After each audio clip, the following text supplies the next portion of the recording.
hopping into it,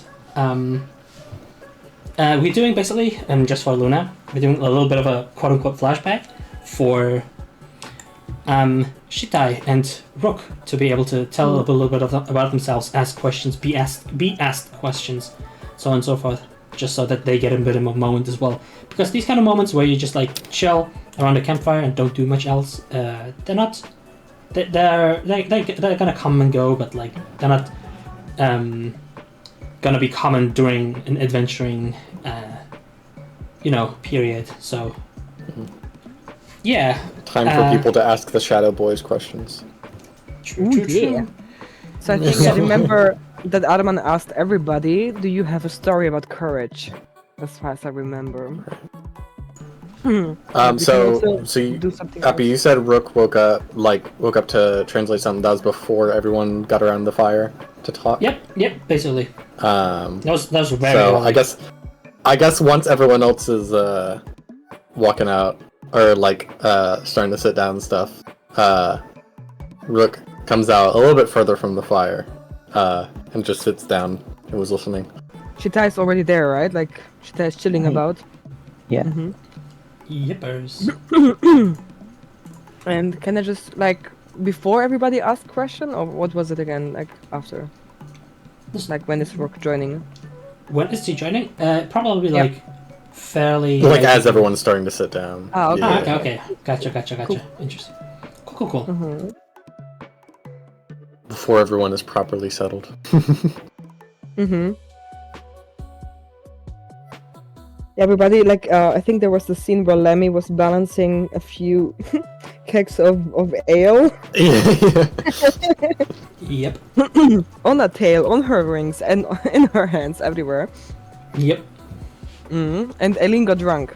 I remember that too. Yes. Yep. Very, very.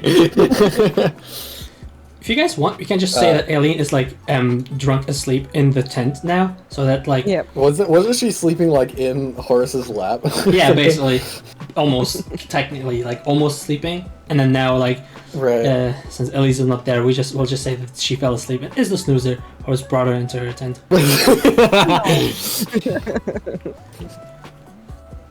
We call her the sleeper agent, not because she's mysterious, just because she's EP. No. Yeah, as Rook makes her way out of the tent, Nuvola will be like, you're gonna be joining us as well. Rook just nods his head. He's still clearly kind of blinking away the tiredness. No. Sleepy bird. Sleeper trade. Lammy will turn her head and say, is the tent not comfortable? Do you need other pillows? Rook just shakes his head. No. A cup of ale passes wordlessly to you. Rook will take that and in a very kind of calm, slow voice just says, "Enough dirt." Back to Larry. Rook will also kind of look a little strangely at the cup and then take a sip before kind of clearly waking up a little bit, kind of shocked at the taste. And would just very kindly say nothing and just put it down on the ground. We were talking about courage. Do you have any story about courage?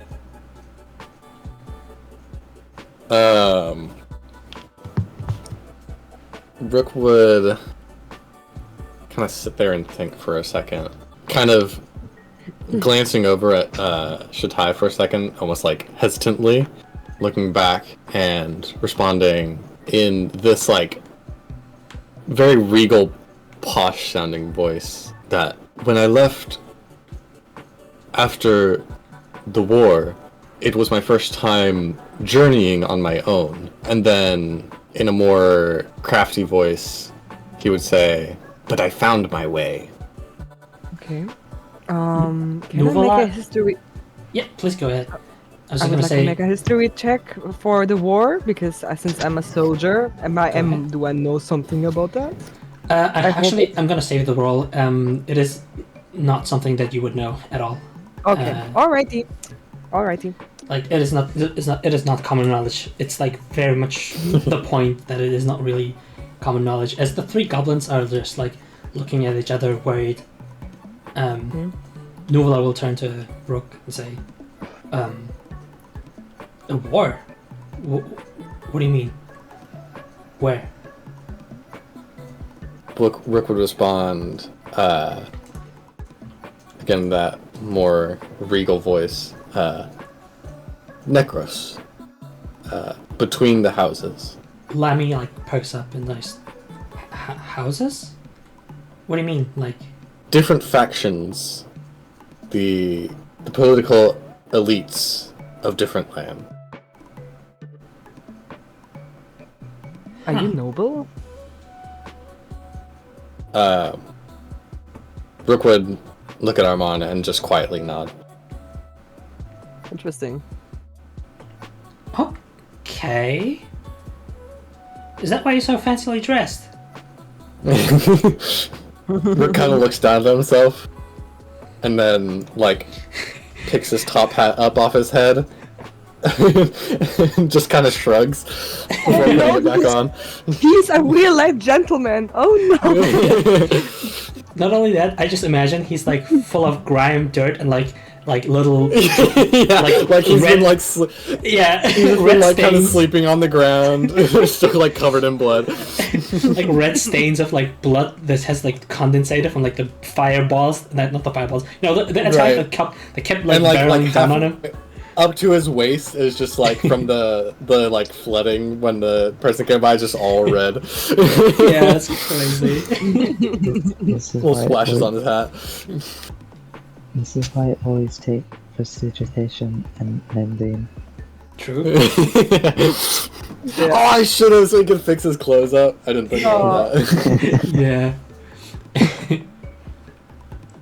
So you say there was a war between two political factions in Necros? No, you did not say the Necros, probably. Did you say the Necros? Well, he did say he was from Necros. It's heavily implied, yes. Yeah. Okay. He said that's where the war happened, and said it was between houses. And then you were alone, meaning that... Sorry to ask you like this, but is your family okay? Rook would look and respond, family, I do not know. He would say, in quieter voice, I ran because I knew too much. Oh, intriguing. Abby just like goes, ooh, scary.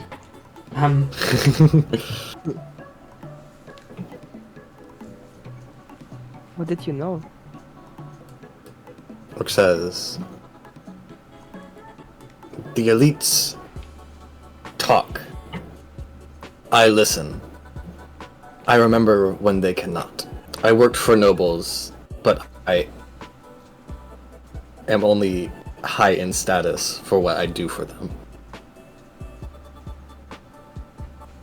So you were like a spy? More recorder. Oh. Well, makes sense. Rain, as Rook is giving out more information, would notice Shatai staring directly towards Rook. Oh. As he's saying this and Shatai's like staring at him, Rook's kind of like shuffling away. Kind of scooting across the ground a little further. I'm gonna get up and I'm gonna sit between you guys. Get in between the two. And then I'm gonna take my bill hook and make it like really broad that you don't go to the idea to, like. Rook looks like he appreciates that. Abby will just like say, man, I kind of got used to him talking with like the masks and stuff, so it kind of sounds strange while he's like switching voices. Can you do my voice? Can you do my voice?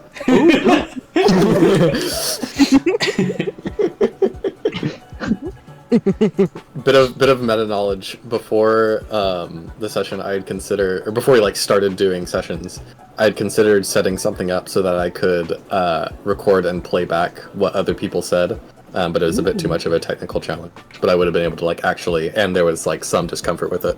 Oh my god! But I would have been able to like just record your voice and then play it back to you. That's so cool. That's so dope. But that is what is happening. But it was too much of a technical challenge to actually do like in Discord. I see. Abby just like goes, man, okay, that makes a lot more sense. I thought you were just being annoying, but like mimicking me all the time. Jeez.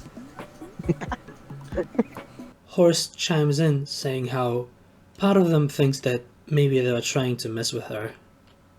What? Rook responds to Abby, "Jeez." She like grumbles a little, and then Lammy just like says, "Well, you're a little. You make it a little easy to mess with you." So why the bones?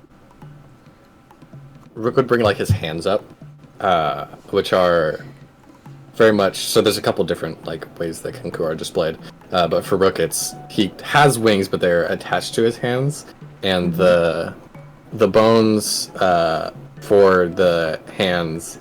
The thumb and the pointer finger are very clearly fingers, but then the further that it goes closer to the pinky, they get longer and longer, becoming the skeletal structure of a wing.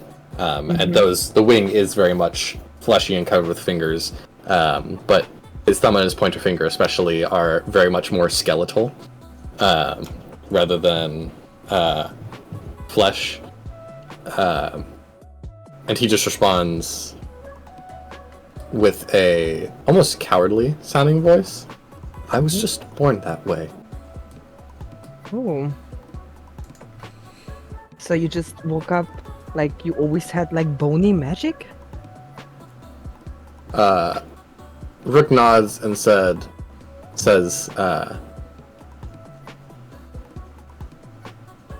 it was practiced, but never not there. Nuala kind of like nods along, and then like turns to the rest of the party, turns to Rook, to Shitai, turns back to Rook, and then says, I've heard my fair tale of tales about that place, about Necros, but I don't think I've ever met somebody from there. Is that just like something normal that happens there? That people are born with skeletal figures and these kinds of magics, because it is the plane of the dead and all. Rook would nod slowly, and then point to his eye that is more clouded than the other, and would say, attached to the surroundings, I believe. My eye, much the same, has always been this way, but I know it is not by genetics. I guess would be the best way to say that.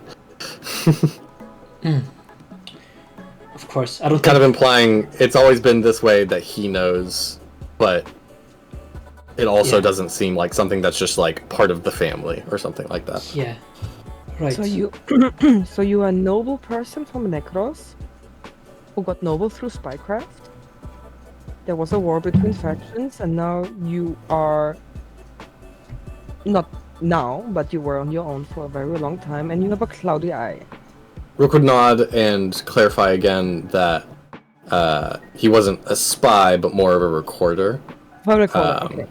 For context, I don't know how to tell through Rook's voice, but he's very much implying that he was in the room where it happens to say. He would go along with nobles and record their conversations, but they knew he was there. And then he would kind of put his wing between the fire and his eye and say, brighter for me than it is for you. Can you repeat that? I did not understand. Like, me. he would say, kind of referencing the fire, by putting his wing up between his clouded eye and that, he would say, brighter for me than it is for you. Ah, okay. So you see exceptionally well with that eye. Rook would nod slowly and agree, at least in dark. Mm-hmm. I will Man. share, which I think this has kind of come up in gameplay anyway, but I will share from Rook's character sheet. Rook has unnatural cataracts, necrotic blindness. For you, light is impossible to perceive as you've gotten more acquainted to the constant twilight of Necros. The permanent eclipse robbing the plane of light and you of the ability to look through it. For you, light counts as imperceivable and you are considered blinded when trying to perceive anything in direct sunlight. That does not have... he also has Eyes of the Dark, Umbra Sight. From first level, you have dark vision with a range of 120 feet. Within this distance, you can also see through magical darkness that you create with your sorcery, such as the darkness spell. Interesting. Is that why you wear the hat? To shield your eye?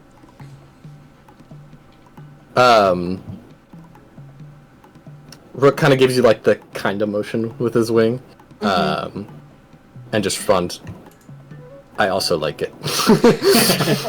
Well, yeah. Noel nods along and says, "A man does not have to make up any reasons for his fashion choices." He's just a dapper little man. Indeed. I think Arman would look to her side and look at Shitai. How is he looking? Shitai just continues to stare towards Rook as Rook talks. Mm-hmm. So what's with you, Shitai? I'm Shitai. I love him so much. Yeah, I know. Why are you... Figure I'm out what Arman.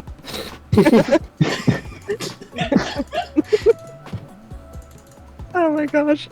Yeah, you know what? Like, out of character, every session, I am so surprised by him.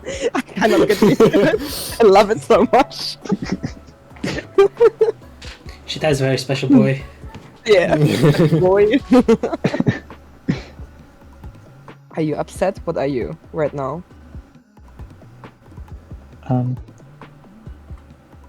nothing. I don't believe that.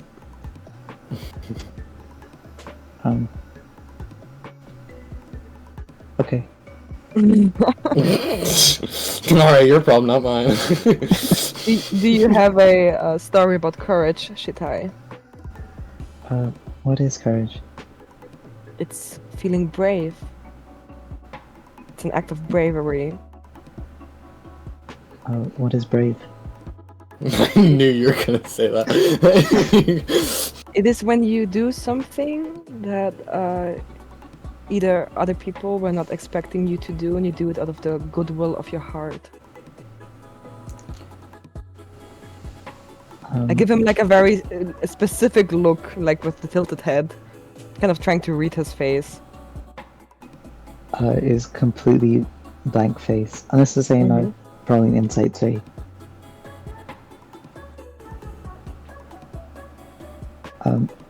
But yeah, it's just completely blank as Shitai says, I do not think of any story like such. Okay. So you were asking earlier whether... Sorry? Have you ever done something that you didn't think you could do? Everything I've done is because was told was to do. And you were never told to do anything you didn't think you could? Then I would have to.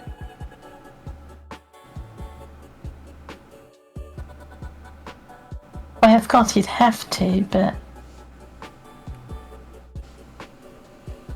Did you think it was reasonable that you do these things? Were you putting yourself in danger?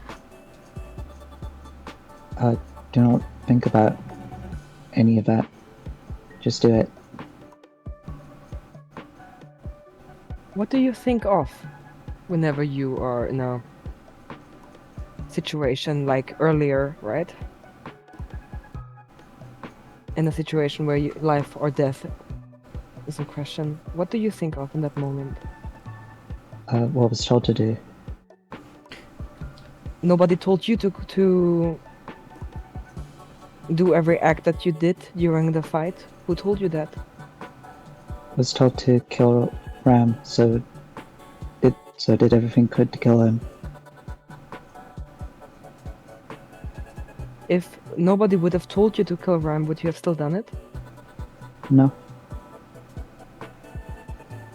When do you start to kill? When I'm told to. And what if your life is in danger? Do you then kill? No. Why not? Can see Shatai seems frozen at that question. Okay. Which question in particular? When Arman just asked why not.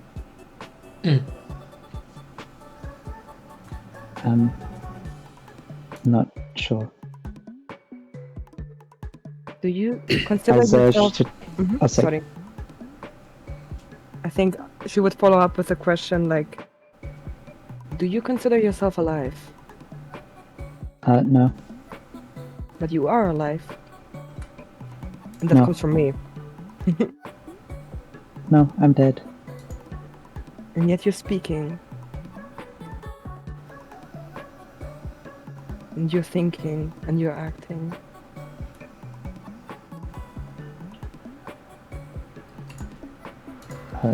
Shatai does not seem to know how to respond to such. So I was gonna say as well, to when Shatai was frozen and answered question, a smile formed on Chatai's face. Everyone asked the next question. Shatai's face went straight again. Okay. The smile appeared in which question again? Can you remind me? When asked why is that? Ah, okay.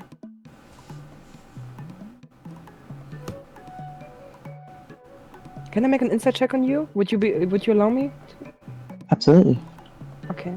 Absolutely not. And say. I would like to. Say.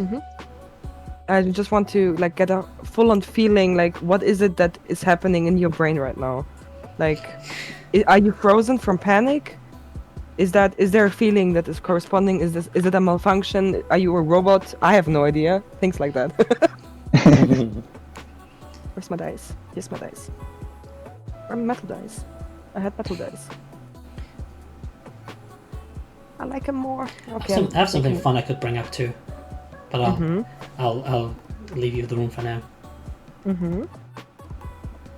And you see Arman like really leaning over to her and really studying him as if he's like a child that throws a tantrum a little bit. Right? That's very low.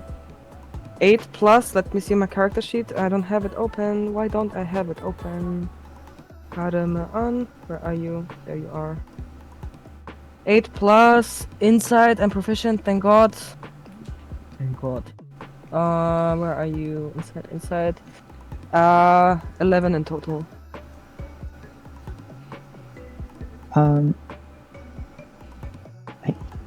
Is hard to see past Shatai due to normally having complete straight face.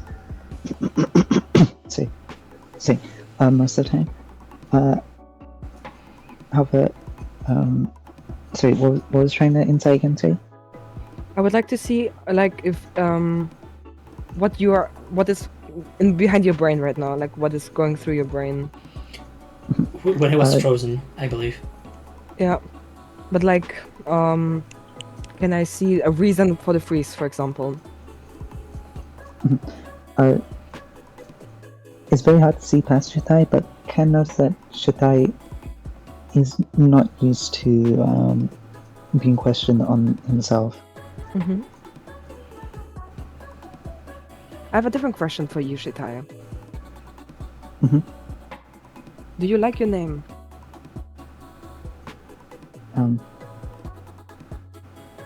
I'm not sure. I think. Who gave you that name? Cannot say. Okay. I don't know what you think. I think right now you're a little overloaded, but I think you are alive, and I think you have feelings, and I think you're a valuable member of this group, and I would ask you not to harm anybody else, and I look at Rook. For whatever reason. Rook looks around like, huh? Why are you looking at me?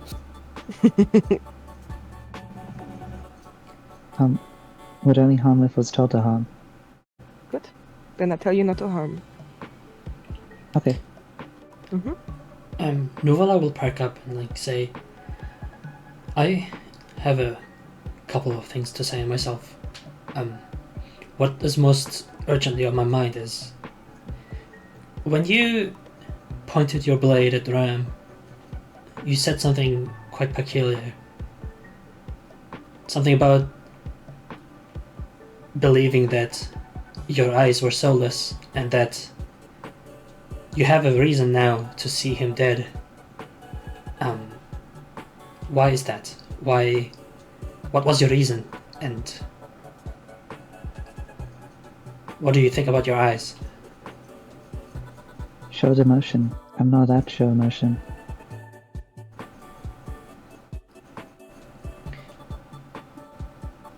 You believe? Shitai, if I would punch you, would you feel anger?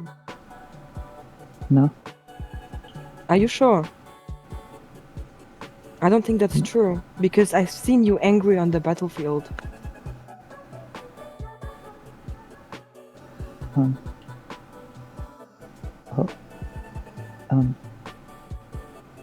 Do not think I've been angry. Okay.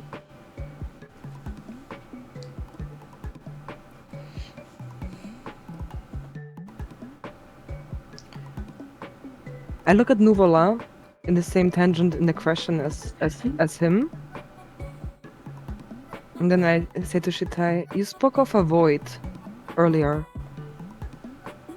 You asked where the void is. But void, what were you referring to? When I was fighting Ram, was in Void. And then was back here. Okay. Perhaps one of his spells. I do have a follow-up question for you, young man, which is his eyes, when he took on your shape, showed emotion. Is that the reason why you were? Is that the reason for why you wanted to see him dead? So, did it make you upset that he showed emotion when you think you cannot? I'm not sure if do not think was upset. Just what was right thing to do. Is Shitai actually still looking at Rook or anywhere else? Shitai's head swivels to whoever talks to him. So, if you thought it was the right thing, why did you think that? Because was told I'm not allowed to show emotion. I see. What if I tell Kind you? hesitantly pipes up, and just says, "By who?" Shitai seems to look at Uruk asking that with daggers in eyes for some reason. Like despite Shitai's face being still normal, straight face, it seems like very much with intent as you ask such question. As Shitai says, cannot say.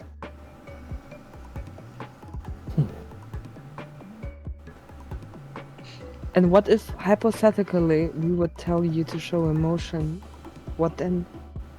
I'm not saying that you should, but hypothetically, what would happen? Fellas.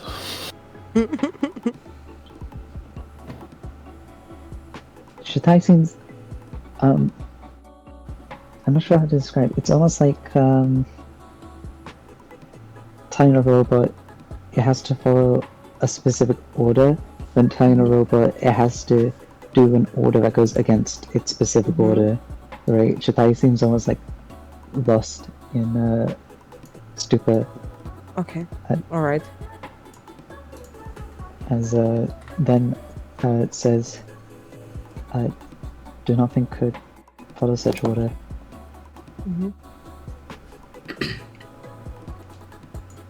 Sorry, do not think what? You would Could not follow follow this such order. order. Oh, okay. Then I have to wonder, whose orders are you here for right now? Because you're saying someone told you not to show emotion, and now someone else told you to show emotion, or at least implies Hypothetically. that they might ask you that. Exactly. So I give him a wink. indeed, he winks back. Aww. So, are you here on orders? On anyone's orders, or is there someone in control, so to speak? No. I see. Like, could we give you new orders? Yes. Could we order you to show emotions? No. Huh. Was it? This might be strange to ask, so apologies in advance. But was it some kind of parent that, like, demanded you do not show emotion, which is why it stuck with you? No. Huh.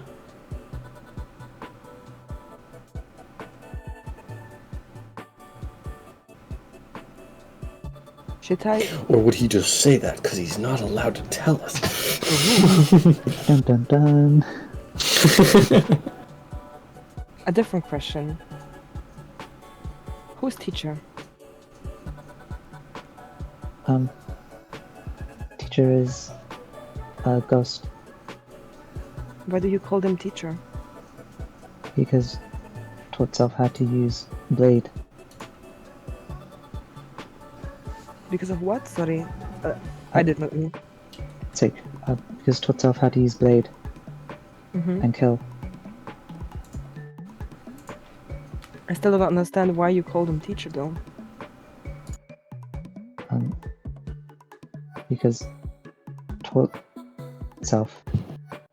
I'm not sure what else would call them. Okay. And do you know teacher for a long time? Yes. How long?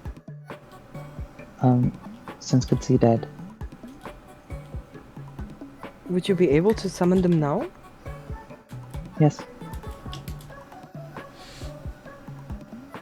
I look around the group, silently questioning, is that okay for you guys if he summons teacher now? Horace gives his thumbs up. Rook just kind of nods. Okay. And Hill's nodding. Can you summon teacher now, please? Okay. As Shitai puts hand out, and then a blue flame seems to ensnare itself around the hand, as from it launches out, and then burning up from the blue flame seems to be a extremely old, withered looking man with white hair, holding a single blade with long robes as the blue flame continues to surround him.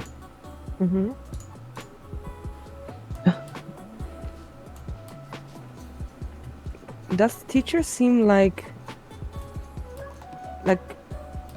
would they be able to see us in a way? Like, is there a recognition that we are there? Abby, what do you think? Well, what an absolutely excellent question. It is. Okay, roll me an insight. Roll me an insight, please. Arman. Who should? Ah, me. Okay. Just because you Okay. asked the question, so it's fair for you to Yeah, ask. yeah, yeah. For you to Yeah. roll. Okay. I'm rolling. Give me a second. Come on, tiny dice. How could you betray me like this? A 7. You do not have. You do not have the what's the word? You do not have the impression that you're being perceived by teacher Okay. at all. If anybody else wants to do insight checks, then please go ahead. I'll do one. Show me 20. Come on, please. Oh boy. Okay. Not Oh bad. boy. Double it. Double or nothing.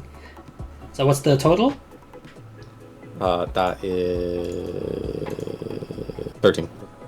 Oh, okay. Not bad. Heck yeah. Okay. So Rook has also the impression that he's not being perceived by teacher, but it is more like teacher is just not looking his way, so he feels like he's being just like actively ignored.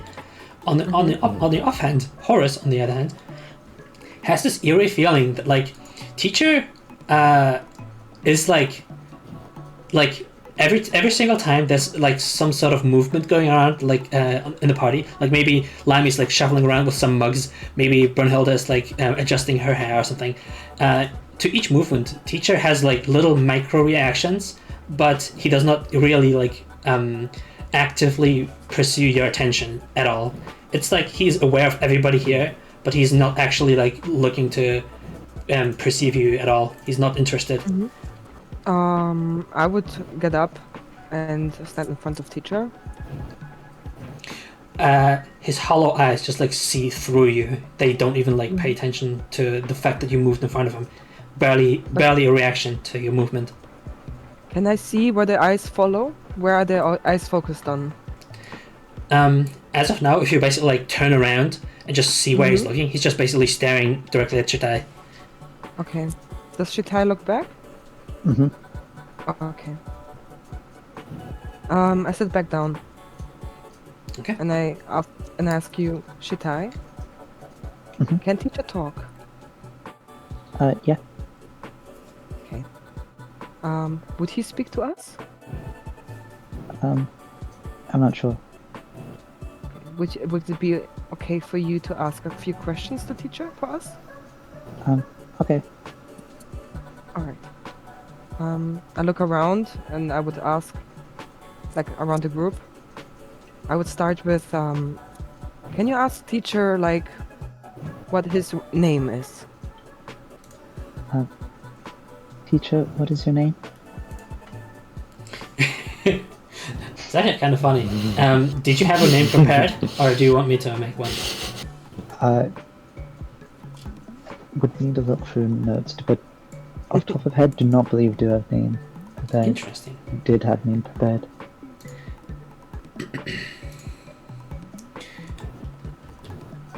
Teacher reacts by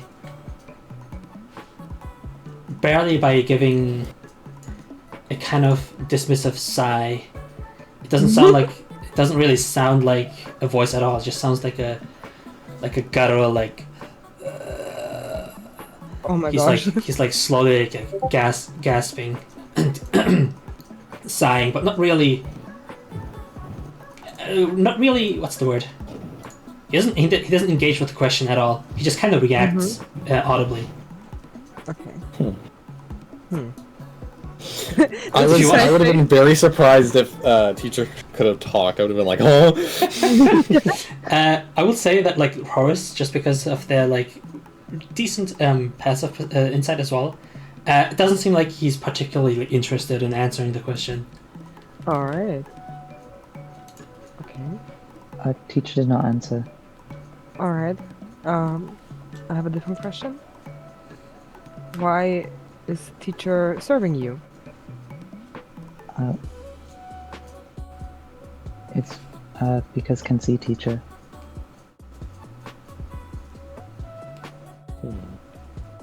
But why teacher from all? Like, I don't know. You can see teacher, that's why he's serving you? Is that what you're saying? Mhm. But is he the only person you can see? Like the only ghost you can see? No, see lots of ghosts. But how come that? Yeah, you see them, and that's why they serve you. But like, how did it come to that? Not a lot of ghosts are fighter like teacher. Okay.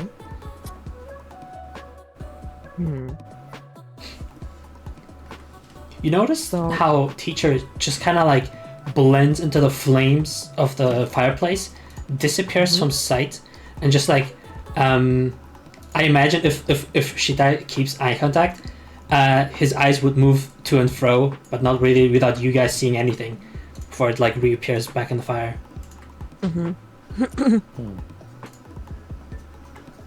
So there was like this whole talk about the blue flame thing. Is teacher connected to that?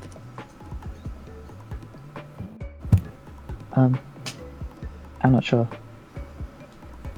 All right. Nuvola just like kind of pulls out like a little notebook and looks through it.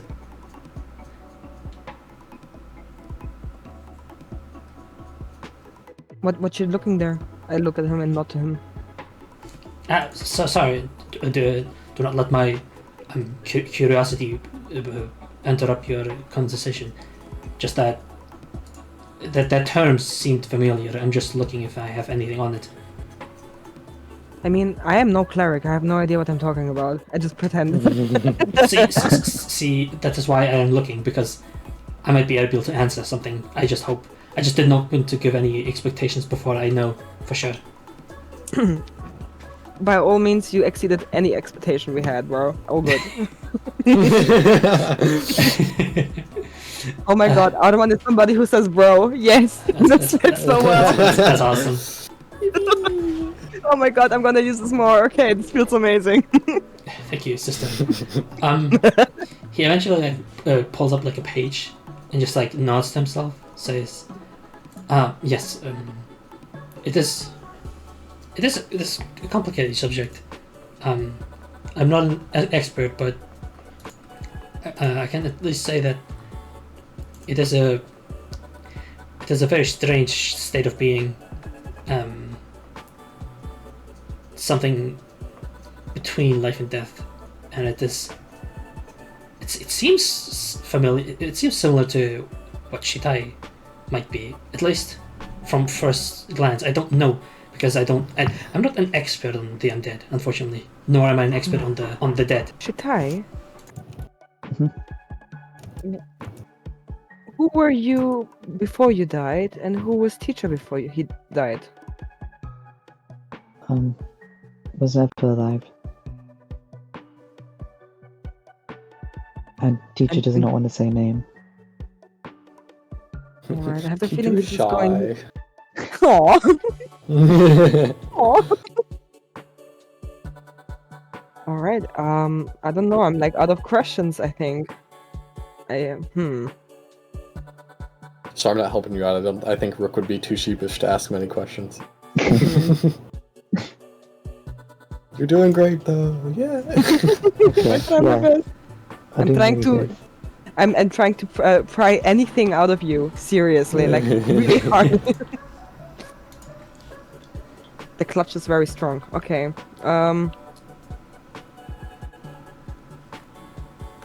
Any facets, whatever, like this is. I want you to know one thing, Shitai.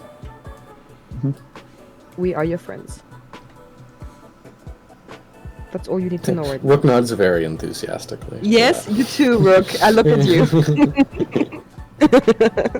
Everybody's. Yes, I'm your friend. Please don't hurt me. Okay. All right. We are friends. Shitai nods. So whenever somebody asks you who's that, you can say that's my friend. All right. We're not any acquaintances anymore. We're friends.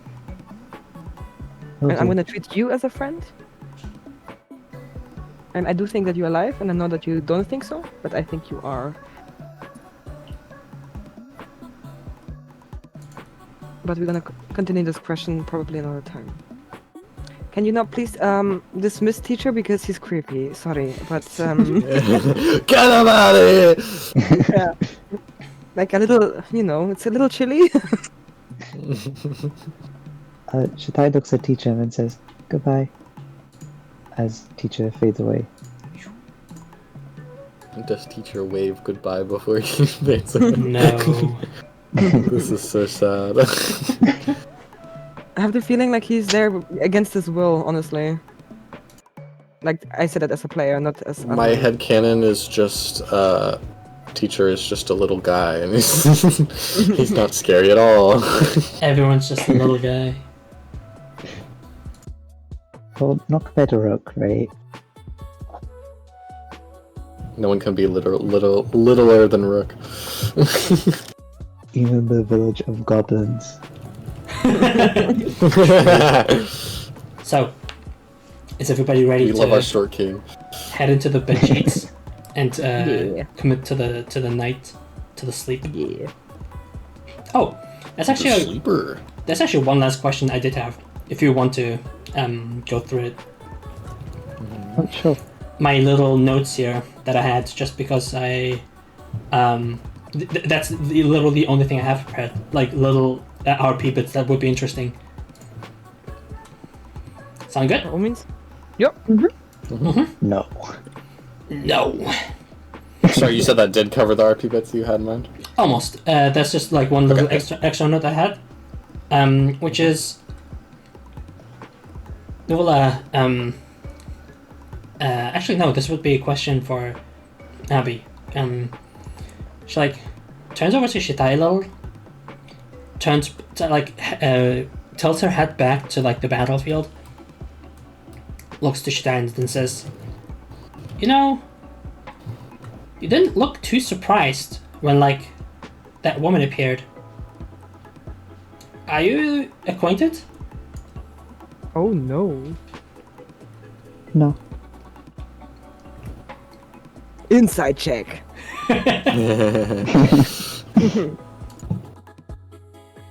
I'm staring into your face with one eyebrow raised. I was trying to think whether Brynhilde would insight that or not, and I feel like actually she wouldn't, because I don't think you'd have any reason to suspect that Shitai being weirdly like. Ooh, oh my gosh, this is a 19 that I just rolled. Yeah. Okay. Oh, you're gonna find out. Okay, research will say that is telling the truth, but not the whole truth. Okay. They're enemy. Oh boy. One more thing And- before we wrap up this. Sorry, you can continue with Shitai if you want to. There's just a question that I realized no one asked Rook, which I think is just not as fresh in everyone's mind, and I want to ask if anyone wants to ask. But finish up Shitai first. I just want one because I rolled a 19. Can I have a tell now? Is there a tell in Shitai when I have the feeling he's not saying the full truth? Is there a tell? This, the only real tell would be Shitai is more quick with answering the question. One does not want to say the whole question compared to usual. Okay, good. I lean back and I look at you for 3 seconds and then I look away. Abby just like kind of narrows her eyes and then says, okay. Okay, man. Whatever you that's- say, pal. That's good. she says with like an asterisk, like an Yeah. audible asterisk. I look to Abby and we have like a non-verbal conversation for 3 seconds. Yeah. The gossipers. Yeah. Oh my goodness.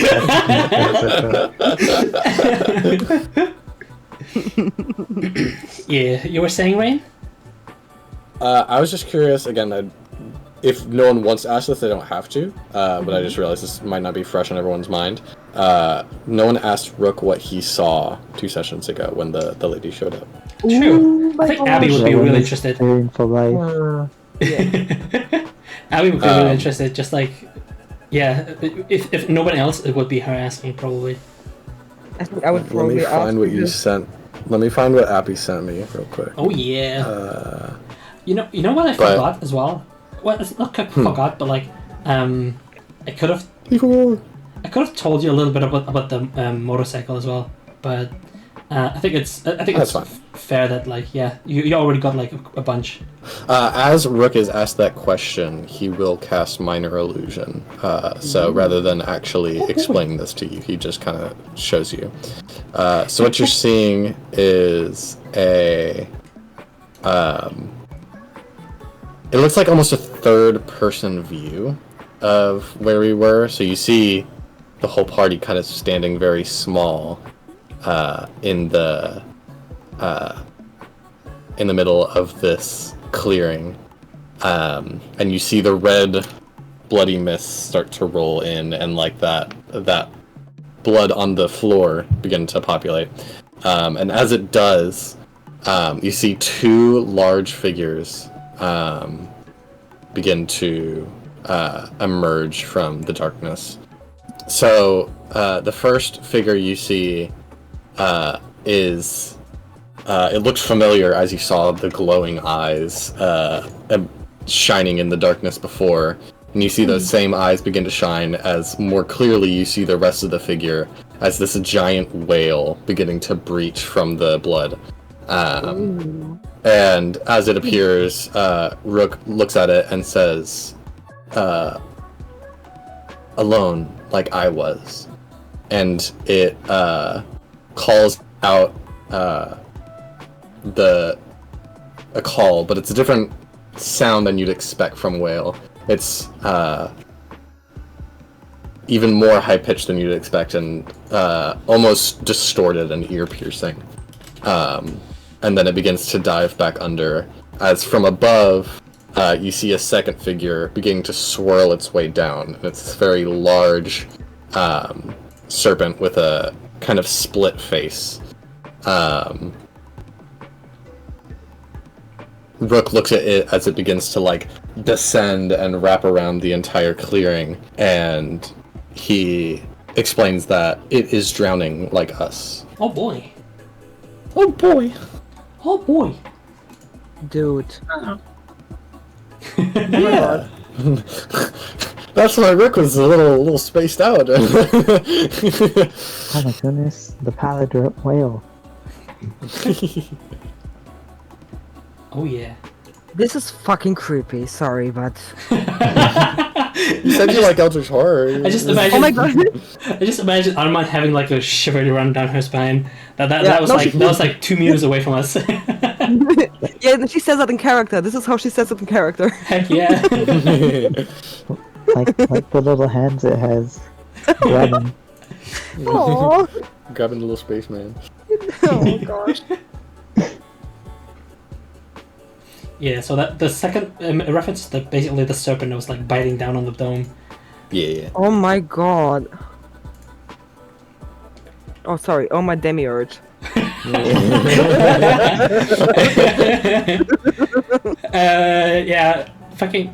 I think Lammy and Nuvala would be like shell shocked. Abby just kind of like is kind of like what's the word? Fascinated. It's a very like Like scooting closer. a little bit, yeah. So she And, just looks at the Rook and just like the first thing on her mind is like, okay, it's like, how do you kill a thing that like that? Is it even possible? Rook just gives her kind of like the same horrors look that he did before, and like looks down at his bloody clothes and then looks back up and like. It's a shrug with heavy implication of I don't think we do. Like, it's not an I don't know, it's an I don't think so. Probably through the heart or the brain. Do you think a thing like that even has hearts or brains? Maybe. Rook nods to the brains. Not as much to the hearts. Abby's just like slowly like writing up like a fucking battle plan or something. She's like cooking. Actually, something. sorry. Yeah. I think Rook would reverse that. He would respond yes to the hearts, not to the brains. I think that's okay. more. That tells more. Gotcha.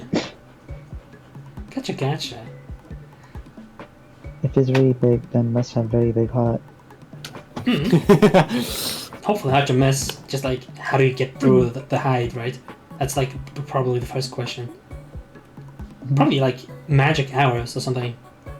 Or could DM? cut vital. Rook looks over to the tent where Alien's sleeping. And I imagine Abby and Shita just like nerding out about like how to slay a creature this gigantic. Yeah.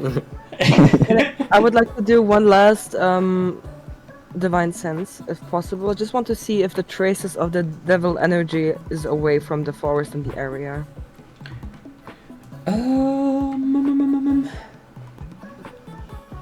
Yeah. I'm just thinking if there's anything I missed. You would still get the traces from the owlbears, because obviously Yeah, okay. they didn't just like immediately turn back into some other creature type. They're still like very much mutated. That mutation is more permanent, but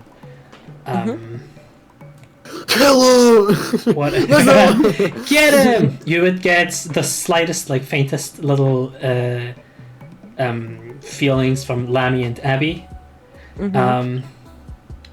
Our resident red goobers. Yes. You would still get undead from Shitai. Yeah. No, would not. No. I would actually not. Oh yeah, true. That is actually funny. I forgot about the funny item. You would get true. You would get a pain from behind Shitai though. And From behind Chitai? What? yes, but you don't see anything. I look behind him. There's nothing there. I'm like, I'm knocking on my head. Is the thing working? Anybody home? No, but I mean like the forest. How is it looking like the Yeah, forest? the forest is chill. The forest is chill. Probably the owlbear as well, right? Yeah, I did mention the owlbear at the beginning. Oh, right. So Yep. Okay. Still creepy. Of course. Anything else? Not from my end. That's it. Okie dokies.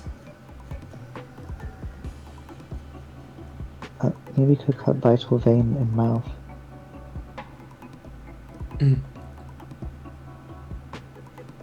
Maybe we have the intention to not kill it at all, to maybe at best avoid it at any cost possible.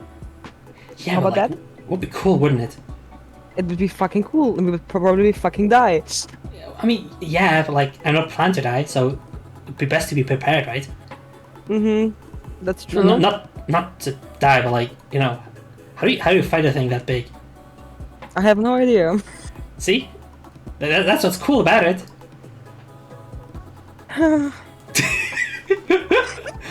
Lavish kind of looks horrified, and Nuvala's just kind of like pulling his pulling his collar, like, oof, just don't drag me into that. Yeah. I'm probably toying with my prayer beads. Depends Alright. how it attacked. Maybe if the giant fish-like creature bite people could try and sit between teeth. Do you think it like slows down if you get its fins? Most likely. You guys, we are not fighting it tomorrow. It's late. Yeah. I don't know. I am breathing of blood. I would like to wash up and go to bed. I don't know about you, but As we slowly fade to black, as the two stay up, like talking about like how to stab its the thing in the eyes, or like, I don't know, if it would make a cool weapon if you like took one of its teeth and made something out of it. Neither of them were present for the whole, what is it, group hallucination thing. They were both still up talking. True. But yeah, I believe night falls if everybody was chill. Mm-hmm. Yes. Yeah, information for Shitai and Rook. Forgot to mention last time. Once Arman takes off her armor, you see a tattoo on her shoulder that wasn't there before, and it's in the shape of a bird, and a golden bird. Mm-hmm. With like the For wings. context, we did both watch the VOD, okay. So.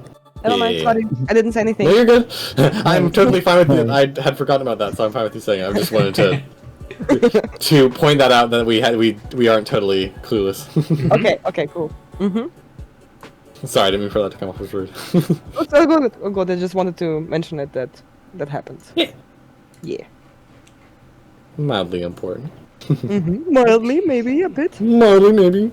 Perhaps character related. I don't know. I don't know. I don't know why I say that at all. I don't know. I don't know. Yeah. Thank you for then. it.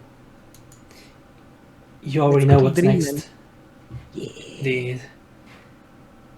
As everybody eventually, sooner or later, returns to their sheets, you wake up. Or at least you open your eyes to a new place. Something that I forgot to wake up. something that I forgot to mention last time, but it's extremely crucial and important, is that each and every single one of you currently present, your bodies are basically these like translucent shapes with galactic dust swirling through and like little twinkles of stars. You're basically ethereal in a sense, at least while you're in this place. But you have a very, very, what's the word, intuitive sense of who everybody is, just because of like just through pure intuition.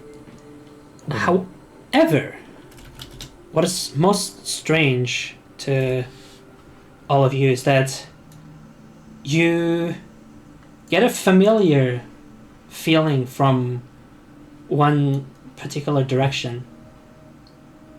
A very familiar feeling because it literally was there with you yesterday.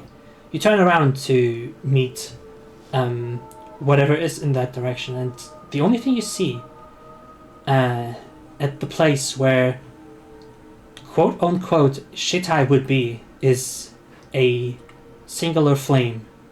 There's no body, no shape. There's just a flame flickering in the endless void. Shitai, for Grimmy himself, Shitai himself would feel... what's the word? He would feel basically like he is floating in nothingness, but he cannot actually perceive anything. It feels a little bit like the void from like the vision that you've seen, but this time it feels less like you're actually in a body to move around in that void. Just feels like you're there, but not actually in control of anything. You don't have a body anymore. Also, one small detail on it says very cool is that usually it says each square is 5 feet, but right now it says unknown. Heck yeah. That was a very, very intentional detail. Question just for Rook. How is his sight right now? Very good question. Unbearable. It is, in fact, practically... Okay, so this is very hard to describe because you're in like a very, very abstract place. It doesn't feel like you're actually perceiving much of anything, but the actual sight is just like the universe above you. So Rook would definitely, like in the night, would be able to perceive like the night sky. So he would also be able to perceive this. It's not like there's any like big sources of light going on. Like, it's not like there's one big sun illuminating everything. It's just that for some inexplicable reason, you see things that usually could not be perceived, even with just like normal sight. Like, even if you could see, if you're blind, if you have your strange unnatural cataracts, it is something perceptible, but not really in any like, in any explicable mortal way. It's not actual like it's not actual eyesight.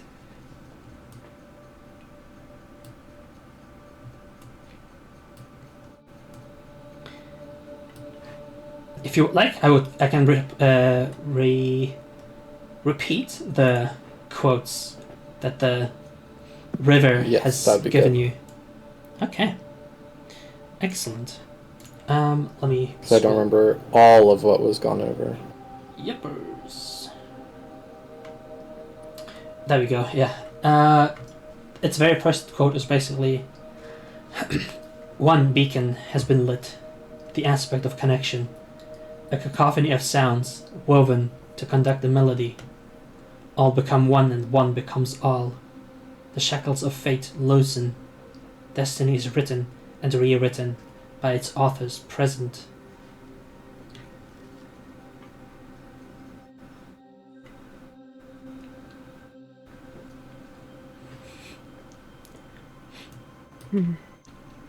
And as a quick reminder, I don't know who did the roll. I think it might have been Rook.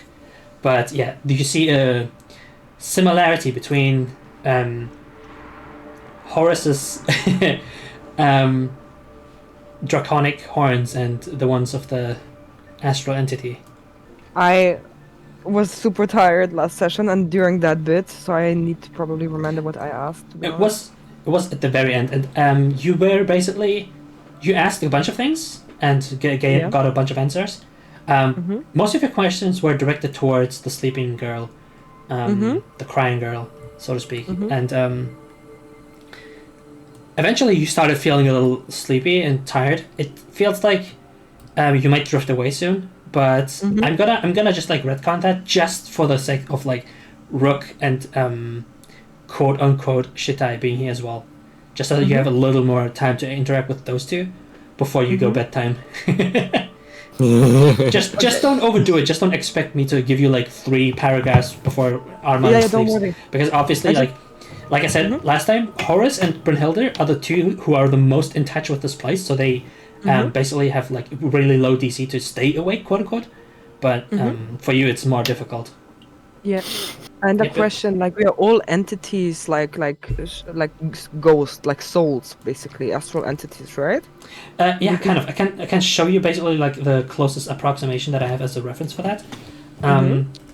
You still have the basic shapes of your bodies, but you don't actually have like any like features or any like colors. It's just like all dust, and all like this galactic dust. Everyone can tell who Rook is because his silhouette just has a top hat on. It's so funny. I literally just said nobody has like any like distinguishing features or like clothes on because you just like in this like dust form. But I imagine Rook just still has the top hat. Just still has top hat. It's just crucial to his body. It's just like yeah. I think before fading to black, fading away in nice and I hope good sleep is a question, what is that beacon? And then probably fading away, being like, no, please, I want to stay longer. Like, what beacon? And then I'm like falling asleep. The entity turns its attention towards Horus and then says, 7 exist. 7 will be lit. They will all... Wait a minute. There's 7 of us.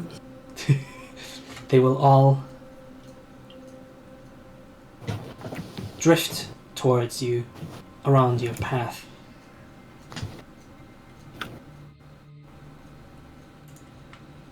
Does the beacon that's there look like it's lit? Wait, sorry. Sorry? Does the beacon that's there look like it's lit, or? You mean like, if there's like a physical representation in the space? Yeah. Yeah, I don't exactly know what we're talking about here. Good question.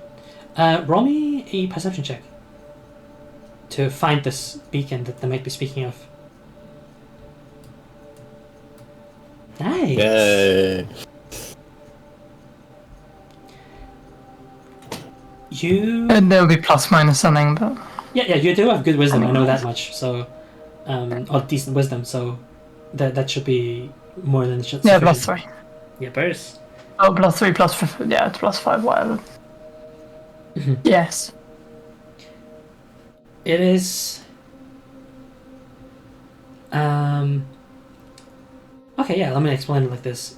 You try to look for that beacon, and you get the feeling that maybe it's like a fire, maybe it's like a candle, maybe it's something burning because it's supposed to be quote unquote lit. But the only thing that you can really like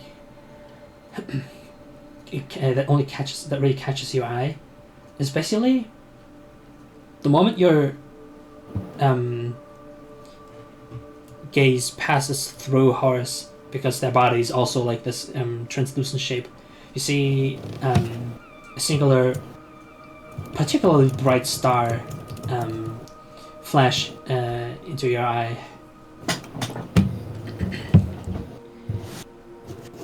It feels like the star is watching you. You can't really explain why, but it seems aware of your presence. Average lunar interaction. Okay. I asked Chorus if if they know what that is. It is a particularly bright star. It is not like inside of Horus or anything like that. It just seems like Horus is kind of like a what's the word, like a magnifying glass that is that makes it easier for you to perceive it. Okay, in that case, my question changes to: do you know anything about that star? Mm-hmm.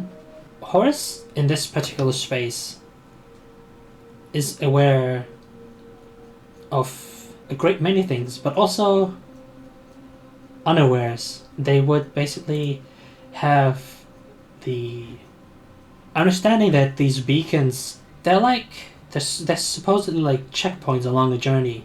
They're kind of like challenges that are supposed to be overcome. They're an immaterial concept that is crucial to existence as a whole, but the fact that they have to be lit, it is going to be something that is basically along their journey. You can imagine it like what Horus would basically be able to associate it with the easiest to get basically like a mental image. It's kind of like a constellation that you're slowly but surely building up with each beacon.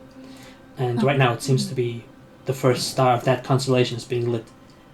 And yeah, life itself is a journey that will light them up, so to speak. At least that's how you know it. Okay. Horus responds saying, I think I know what this is. It's like a path, maybe? One that we discover for ourselves. Am I allowed to ask one more question before fading? I would like to ask, what will happen if all beacons are lit? Your journey will have found its conclusion. Your destination will become clear. It is not preordained or pre-written. It is a path that slowly unveils itself with every chance encounter. May not be with the same faces you have started with. Maybe it will conclude with entirely different ones.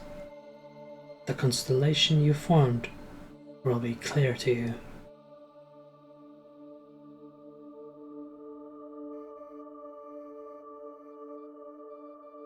And what will happen if none of those are lit? Then you will have found a premature ending to your journey.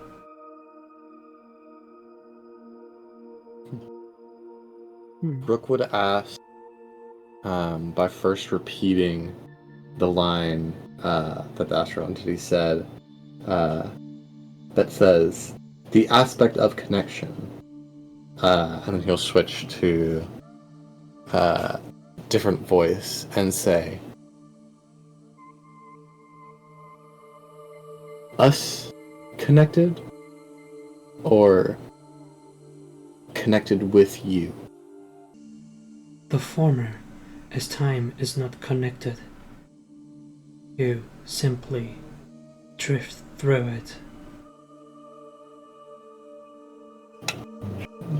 Through everyone's questions that everybody has been asking slowly but surely, I think I will give the entity a moniker that makes it a little easier to understand the concepts and the ideas that you've been confronted with, which is the River of Time. River of Time. Abby, to be clear, out of character, I understand completely what's going on. I do not know how to respond to it in a way that is constructive to my character, because it is extremely meta. We all know what you're doing. I know what you are. Do you know what I'm doing? Is it? It is meta. Yeah, there's 7 beakers and there's going to be 7 chapters in this story, and we're going to light them and something happens and win. That's what's going to happen. Whoa, right now we crazy. unlock the power.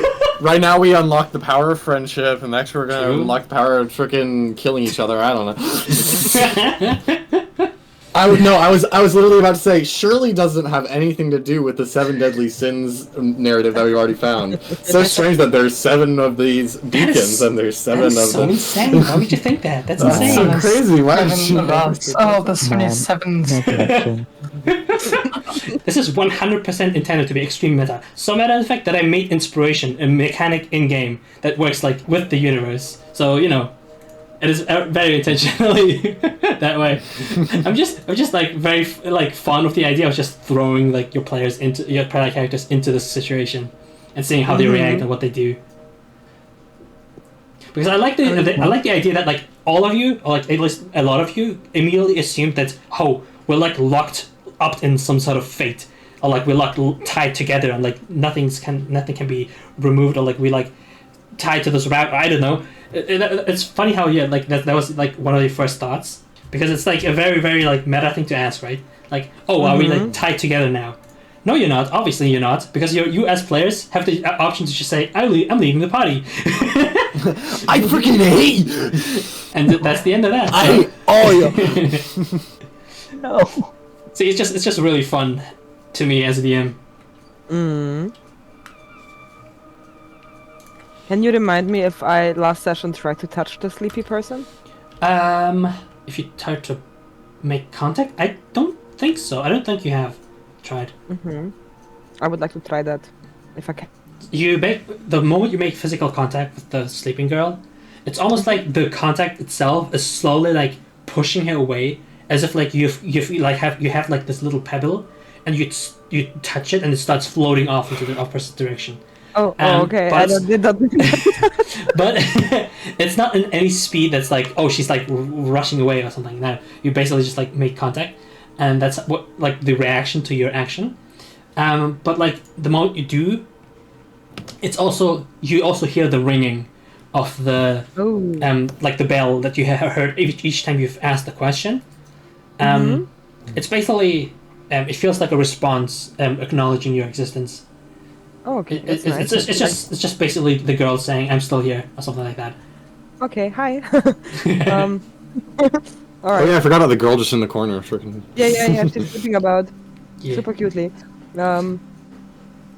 You. Okay. I was touching her hand, by the way, so that you know, like just a tiny. Like. Yep.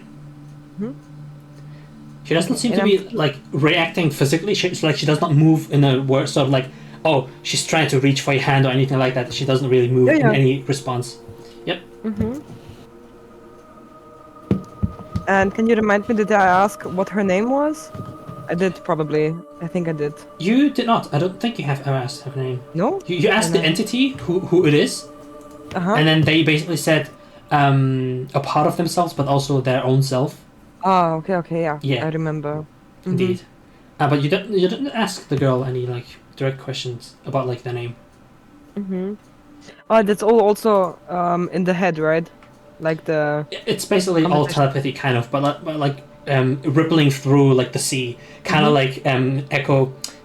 like a whale's echo thing, just like goes through every the space between you and then, and not really echolocation because it's like for communication, not for. Right, I just wasn't sure if you couldn't remember the word for Mm-hmm. echolocation or not. No, Okay. all good. Can I echo? Yep. I would like to echo at the girl and not at the astral entity. Mm-hmm. Hey, you. What's your name? As a response, you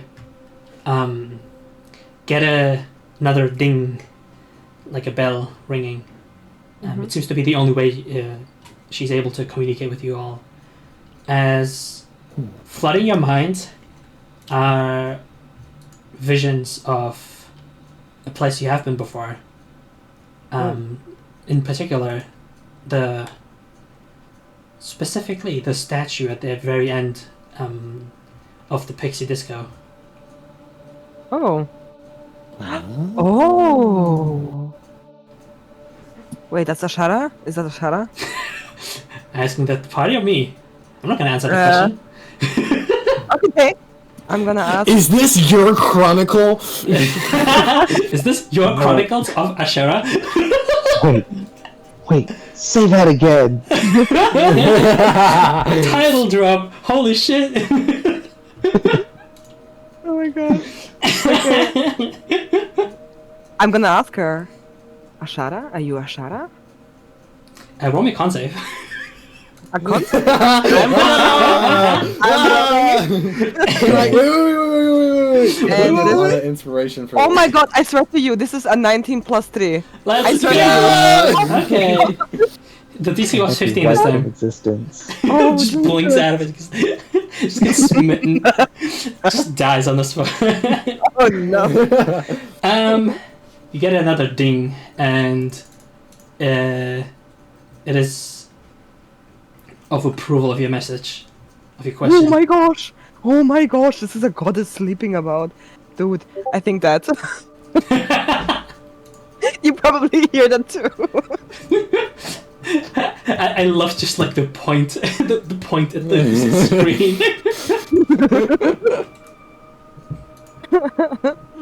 So I don't know. Is the ding that we got any louder than the other ones? No, it's always the same. Like does it seem like more of a confirmation than anything else? It is confirmation for sure. It's like whatever. It's a very abstract concept that I'm trying to explain. But like the ding does not really communicate in any language. It just like communicates an idea, and the idea is confirmation. Can I communicate respect towards her, even though I'm a Demergen? Sure. No, she hates you. You pay your respects, and basically the response you get is another ding and a strong, overwhelming feeling of shame. What? Oh. Of shame. Okay, did not expect that at all. Dude.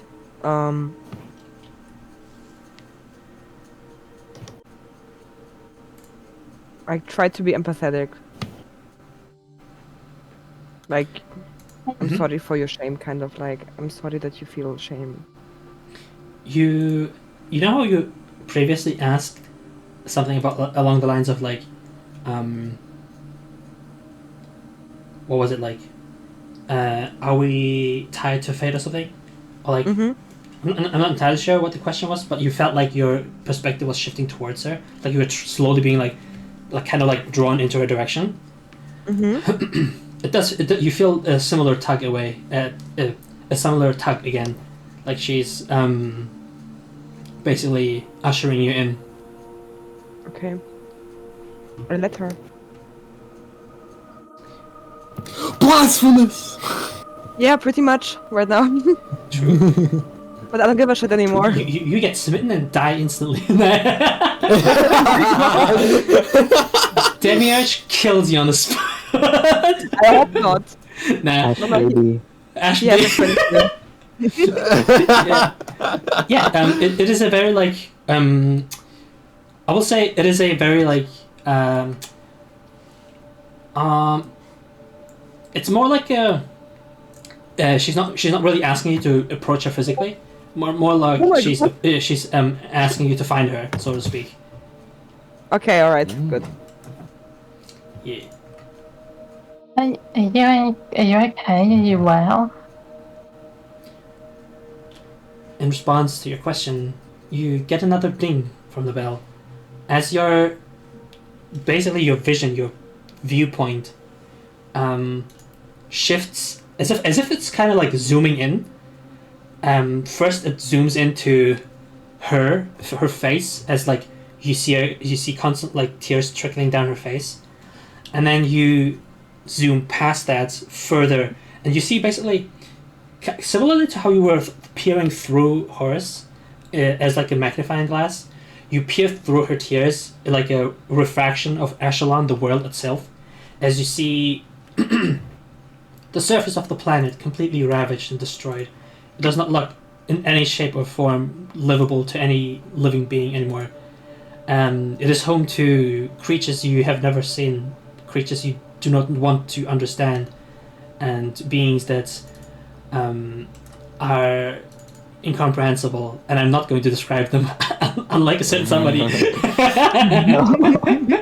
Which? No, I will not. Eldritch horror. Describe it, no balls. No. Hilda will not describe it because that's a goal. No, it's not right. This is like the closest approximation for like a reference I could find, but I don't think it is. Ooh. Okay, this is creepy as fuck, dude. Yeah. My Eldritch love is very pleased with you. I'm glad it is. It really is. Looks Give me like part the please. Far Realms, Happy. Huh? Looks like the Far Realms. Let's An go. actual D&D. Heck yeah. That was kind of what it was supposed to look like. It does not look like Echelon anymore, like whatsoever. Do you feel like the world's in danger, or do you feel that it's already gone? You get a ding, and you Does the ding? in combination. Yeah, sorry. In combination, I was just trying to find my words. In combination with the previous sensation of shame that you have gotten, it seems like she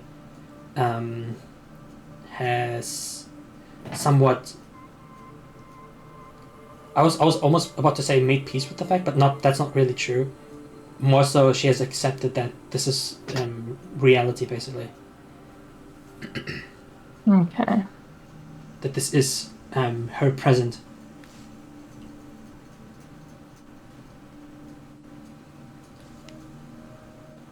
You feel shame that you've let the world get to this point? You feel unworthy? You get another ping, and it's confirmation. Would you like? Could you please roll me the Constitution saving throw with advantage? Ash baby. Ash baby. Excellent. Yep. 15 plus whatever. You cling to your consciousness as much as you can. Okay, give me a sec, I need to do something. Yep.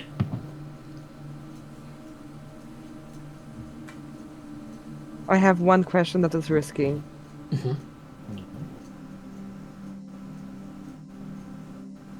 First Constitution save if it's not. I'll ask for the save afterwards, probably. Okay. Wait, I'm still thinking. If I should. Give me just a second. Be brave. I am brave. I'm already asking a lot. Okay. give me time to breathe. Yeah. No worries. No worries. All right. I'm gonna turn to her. Oh my god, should I do this? I don't know. Do it! I mean, it would. I'm doing it because it's Arman. Arman is fucking religious, so she would. So, I'm asking, where does Demiurge stand in all of this? Very interesting question. Of course it is. It's from Arman. This is actually a really strong question. Okay, this is really cool. You get another ding, You get another ding. As you feel like you're transported somewhere else completely. Or rather, you know how her hair basically opens up into like a gateway into another like dimension almost? At least that's how it looks like as her hair like flows in the through the universe. That kind of space opens up to a gateway as you see through her hair and get like a vision of a different place. You see you basically see a radiant citadel floating in the sky, ornately decorated with marble and stone. It looks like otherworldly. It looks decorated with golden ornaments. It seems something where just by peering at it, it seems divine by nature, and you get the sensation that this scene basically that plays out in front of you, this divine citadel floating in the sky, and all like the hustling and bustling of like airships going through, coming in and delivering wares, creatures floating and flying through the sky. At one point, you see like a serpent floating through and dashing through the clouds. That scene that seems so serene and peaceful, and then you come back to your current self, and you get the idea or the feeling that both have been playing out at the same time. Can you repeat the last bit? Both are playing what? Both are playing out at the same time. So basically, the thing you saw, the Radiant Citadel, and where you are right now, is playing out at the same time, in time. Okay. It's not like a vision that's like confusingly in the future or in the past or something like that. You're quite aware of the idea that these were both present at the same time. Am I allowed to make a Can I analyze something in that vision? Sure, go ahead. Can I see any warships, any soldiers in that citadel? Anything that looks militaristic? Good question. The citadel itself, it looks fortified, so it looks like roll me investigation. I will tell you more the higher the roll is. Actually, perception or investigation, either or works. I would like to, if you allow me, Yep. to You can use roll. perception or investigation. Check. I have a reference for the citadel itself as well, which is really nice. I'm gonna look for perception because I think I don't know, it's the same for me, and that is a 10 in total. Okay. Yeah, I will give you the most obvious bits. It's actually kind of crazy because I had this reference prepared, but I was not expecting it to come into play this early into the campaign.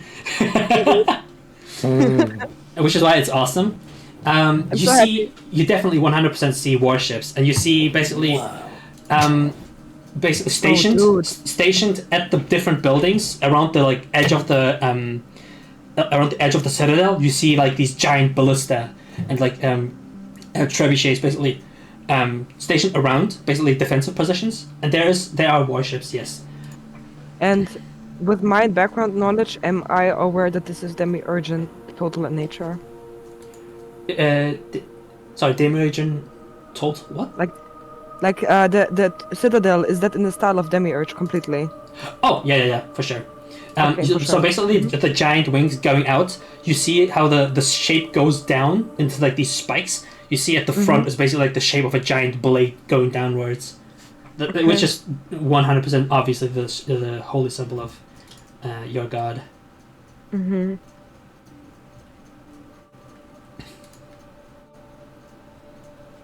I think the first feeling that she has when she sees that is intimidation, and that's not a good sign.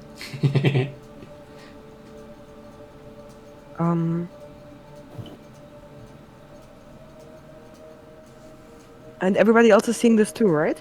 Yeah, because it's basically her like cloak / hair opening up to this vision, so you all see it. Okay. Unless you don't want anybody to hear what you're saying, it's basically like communicated as like, you know, normal voice. Everyone can hear it. Unless you like whisper or something, I don't know. But it still looks serene other than like the warships. Like it doesn't seem like that's causing chaos. It doesn't seem like there's like any war going on at the moment. It doesn't seem like there's any creatures or like... But they're ready. They're ready, and that's the problem. Maybe. They're prepared for the worst. Mm-hmm. And I'm not understanding why. Rook would ask Aileen. Aileen? Arman. Oh, I get okay. those two confused every time. Does what you see scare you? Make an insight check, bro. Oh, frickin'. Show me 20! Oh! That's a What 9. is it? It's a 9. Right? Plus? Wait, let me double check. Well, it was a 6, plus 3 inside, so it's 9. Ah. I make it easy for you. I say no, but you see that I'm lying. Okay.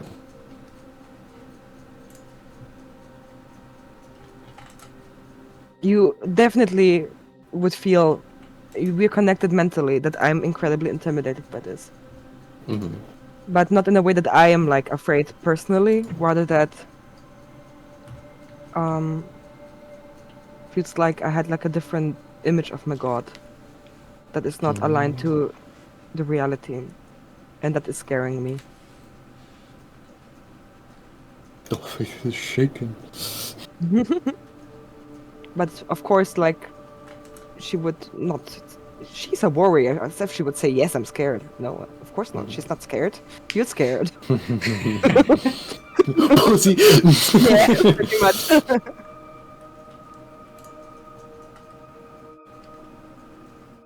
Okay, this changes things.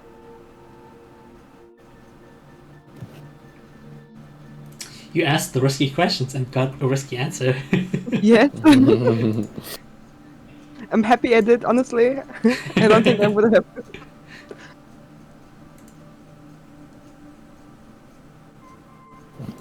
Happy has to write his entire campaign over again. This is what's supposed to happen, yeah. Nah.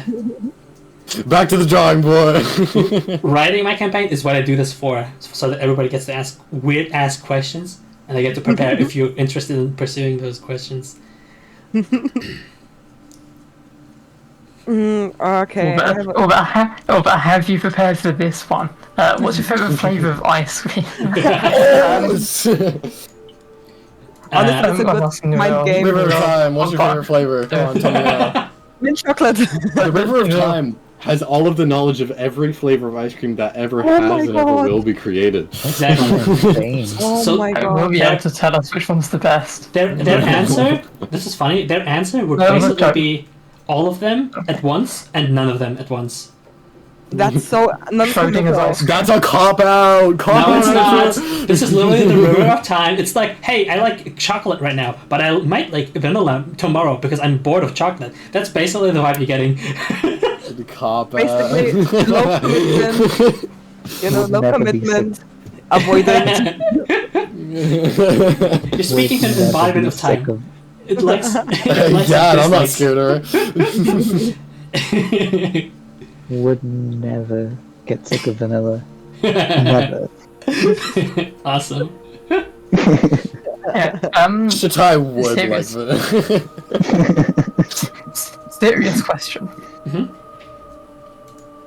Would you feel shame if you had to accept help to get things back on track?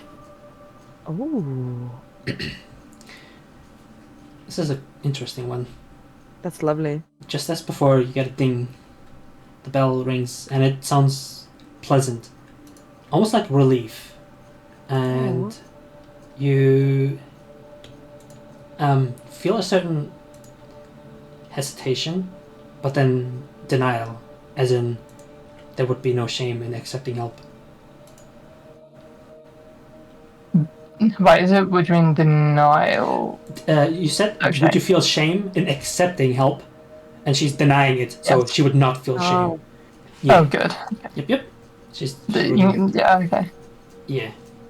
That's. I don't know what we can do, but there must be some kind of reason we are here. Why would it be us and not someone else if you didn't think or someone didn't think that we had a role to play in this? I don't know what we can do, but It's almost like it feels like we kind of have to do something, but also is it too bold to assume that we can do something?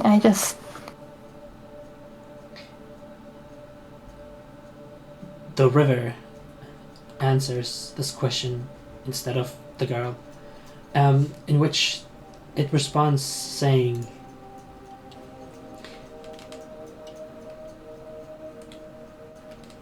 her pull is directed. It is intentional. Your presence here is not. It is circumstance. Imagine a fisherman throwing out a lure, and whatever bites might be reeled in. But it might also escape. It is never clear. The answer is never concrete. Just like the line might snap, just like a different, bigger beast might snatch the fish, just like the hook itself might rip and break. There's no one clear answer.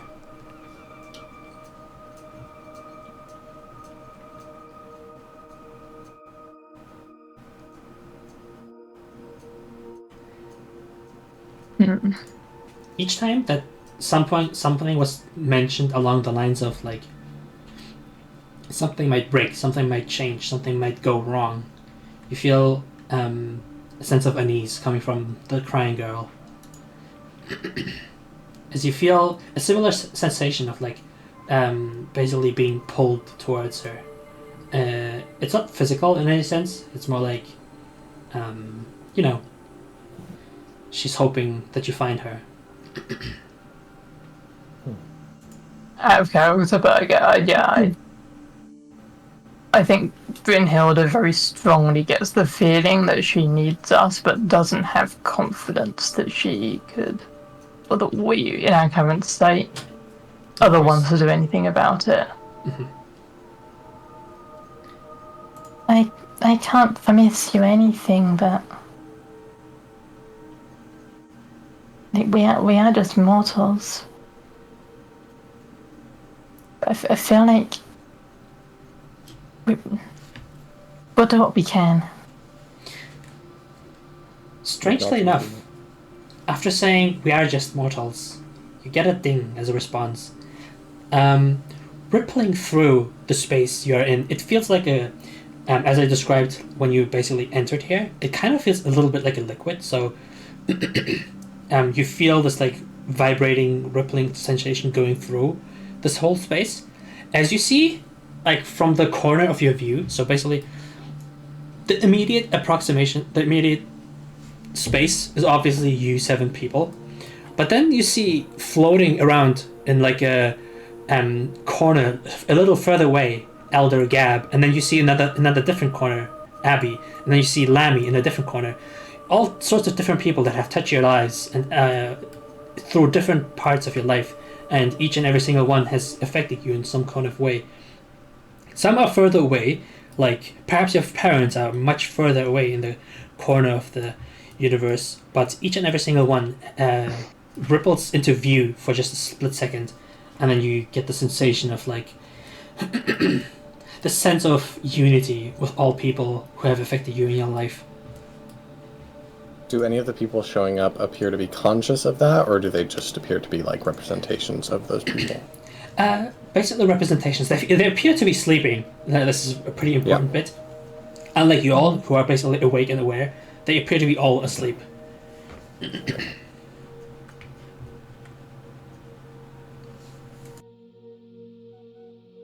I want to ask another question. Mhm. I would like to turn to Ashera.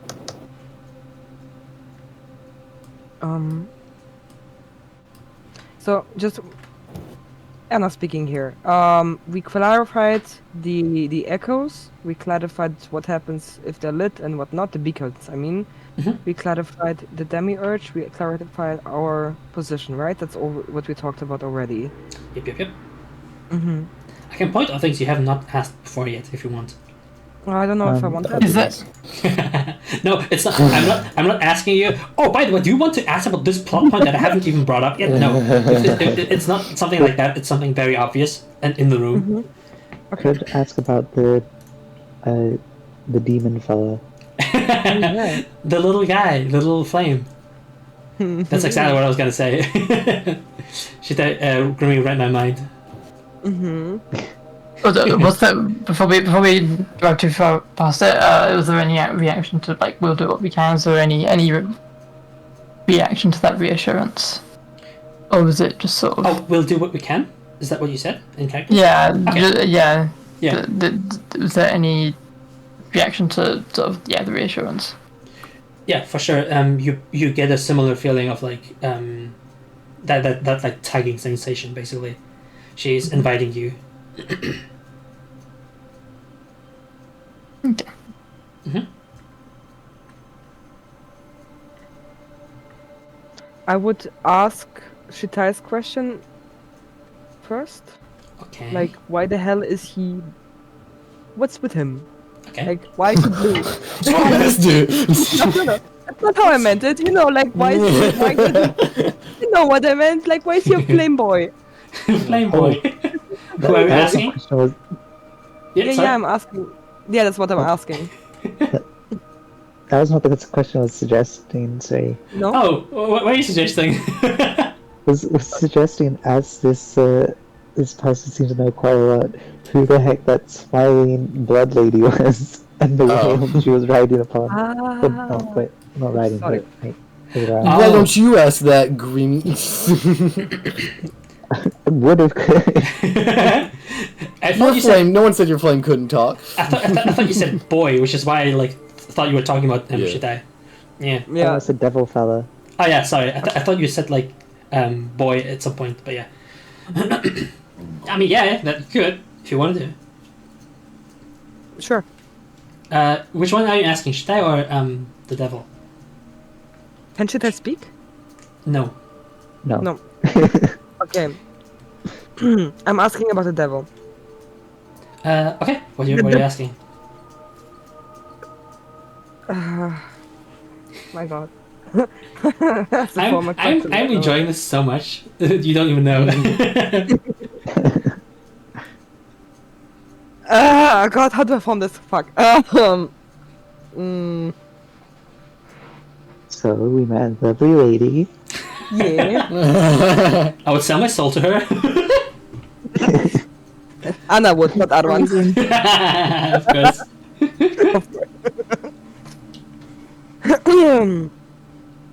Okay, I would make it a broad question. I would ask what's her position in the whole design of this right now. It is actually very interesting you ask. You get the feeling that I can't call her by name, I guess now, which is hilarious. You get the feeling that like Ashera has absolutely no idea. You don't get the response at all from her, but instead you feel the sensation of the river of time rippling through behind you again as you hear its voice. Obstacles. You will encounter many more obstacles. A connection does not only mean the fates of allies being connected, it also means that potential obstacles will be put in your way by those who wish for you not to succeed, by those who wish to see your light flicker out, by those who wish to see you struggle and wriggle out of their grasp. They too have sent out their metaphysical lure to pull you in, and it is up to you to resist its pull. We encounter, I don't know, 7 of those obstacles? Patience! The entity will basically. I didn't ask that. I didn't ask that in character. I want to make that very clear. I don't care. I will still answer it. No, do you actually want to know the answer? Oh wait, sorry. Never mind. Yep. Sorry. Sure, but I would like to. I actually ask the question in character and word it differently than that. Yes, of course. I feel bad for getting an answer for making fun of you. No, it's fine. Actually, I'd like to quickly ask, out of character, can Rook actually speak in this form? Good question. Oh, that's a good question. Very good question. Yeah, 100%. He does not really. Let's go. It's not really like normal Okay. speech you're using here anyway. It is not like Hey, you're yeah, using your lips or like your vocal cords at all. Right, it's the intention of speech. Exactly. It's basically your intentions ripple through the space you occupy. Right. Good oh, question. Interesting. How does Rook actually sound? That's a oh my gosh! I thought about that. We haven't used Rook's actual voice yet. Oh no! Because it's only ever been the masks or the Yeah. Oh no! I'm done with that.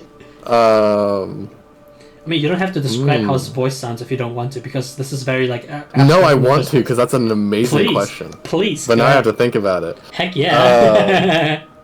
That's awesome.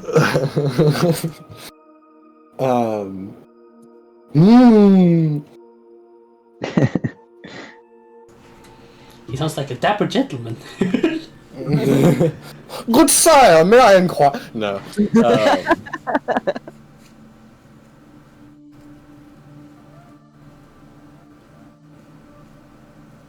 I feel like Rook has like. This feels like hyping it up too much and then doing something stupid. But I feel like he sounds like when you hear like a bird repeating something, like he sounds like Apollo or something. When he's just actually speaking. So he's just I guess his role is to be like. I mean, I need to find it. Apollo is pretty dope, so I don't He's know. a pretty sick bird. Glass. Glass. Warrior. Shrock. You could say, how many times would we... What are you... Is that a fish? No, that's pretty good. That's pretty good. No, I'm paying attention to what's being drawn on the thing. Oh, I didn't even see it. Let's go. It's the goatee. Fish. It's the goatee. The fish. Signal self. Sorry, I like to draw to keep mind. No, you did. I just like hadn't noticed it. He would ask, how many times would we face these trials? Sorry, Ring, could you repeat that one more time, but say C at the end? How many times will we face these trials, eh? That's awesome. The entity responds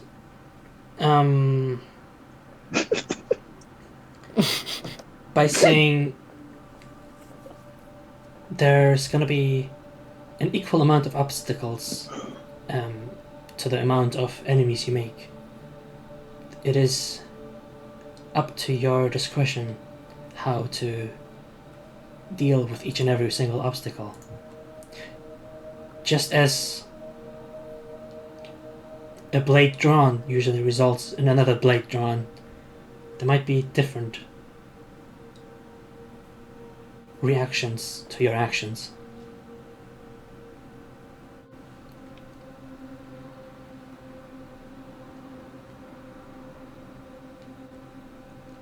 They didn't answer 7. I'm disappointed. Tiki, I'm not gonna spoil the entire campaign by saying it's 7 because it's not. It's just like yeah. I would like the entire party. Actually, just Rook and who was the previous one? Arman to roll con save again. Okay, here we go. Ooh, that's nice. In total, that is 14 plus 3, 17. Oh boy, it is nice, but it's not nice enough because the DC is 20. Oh, dude. Okay. You passed the 15, but you slowly feel your consciousness drift away as it's basically staying conscious in this place seems like a trial in and of its own. Mm-hmm. What's the last thing? What? It's the fish. It's the fish and what's going on in the fish. It's a fish. Nice. I'm sorry, we were being dumb. You said it's Constitution. Yeah, it's that's Constitution. a 16. That's awesome. You stay awake. I sure wish you would fall asleep. I'm kidding. That's a joke. What's the last thing Arman sees before she logs off? Before she goes AFK. I think you would see Ashera's hand. Yeah. Okay. It feels like she's like reaching out to you, but you then drift away and sleep. Okay. Good night. Bye bye. Good night. Bye You see bye. Markiplier freaking flying towards you with his fist. True. By the way, no one has asked the Shite question yet. T. Yeah, I would, but I don't think Rook would ask. I think he's still too scared of Shitai to ask. Who would like to So ask? someone else do that. I don't know, man. I think the one who would care the I most. feel like Is like I just want to point that out that I have a reason that I'm not asking it. Yeah, I mean, yeah. You have your in-character, like, thing my Bobby for that. Luna mentions that Horus would also not ask that question. Okay, interesting. Horus doesn't body shame. Horus is very respectful. We appreciate that. Mm-hmm.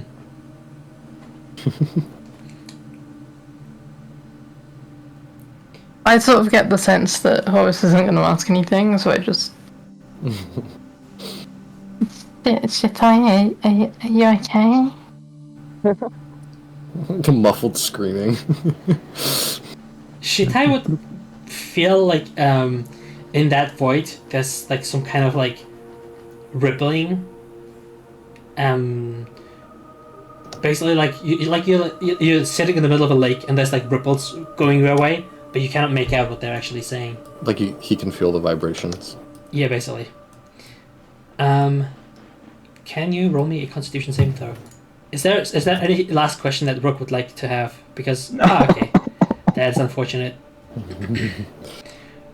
Brynhilder, as they basically turn their attention towards the little flame that they believe to be Shitai, tries to reach out, but there's no response, and slowly but surely, Betty by, they're not sure if the response has yet to reach them or not.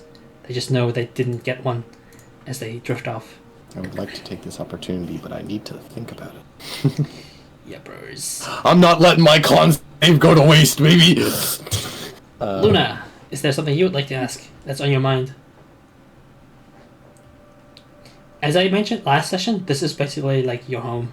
It's at least the closest thing you have to a home, because every other space, every other physical location that you have been to has never felt like as close to home as this does. To you specifically, it will feel almost like a memory, which is why it's so confusing whenever you get one of these dreams.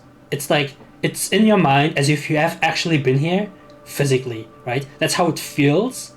But obviously, like, it's really hard to justify how you have been here physically. So it feels like a memory, but it's like a very distant memory that is always at risk of fading away like a dream. I would say it's just a Bernie memory. Is that a music reference, by the way? Maybe.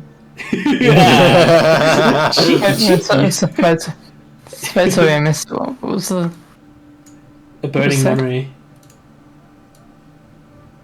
Nah, I don't know. Damn.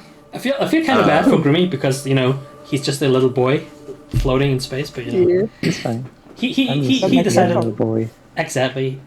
He's vibing. Do you need help from me to like formulate your questions? No, I don't think so. I'm just Mm-hmm. I'm thinking. I'm just trying to think of what is important to Rook right now. Luna? Horus turns towards the astral entity and asks, "What is my connection to this place, this area? Why does it all feel so familiar?" It responds by saying, "It is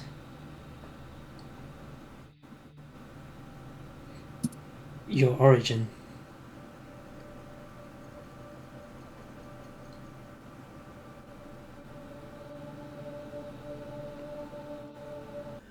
Horus adds, "What do you mean by that?" It is where one's own intent has plucked their own scales, their own intention, their own essence, waved together using each constellation like the seams between your essence, and it is where you were conceptualized. Rook would look back to Ashera, since they had managed to put visions in their hair. But this question is kind of like general. He just has the most expectation of getting an answer from Ashera. And he would ask, after understanding Arman's reaction to what she saw, he seems kind of apprehensive when he asks, what is my home, or what is my house doing now?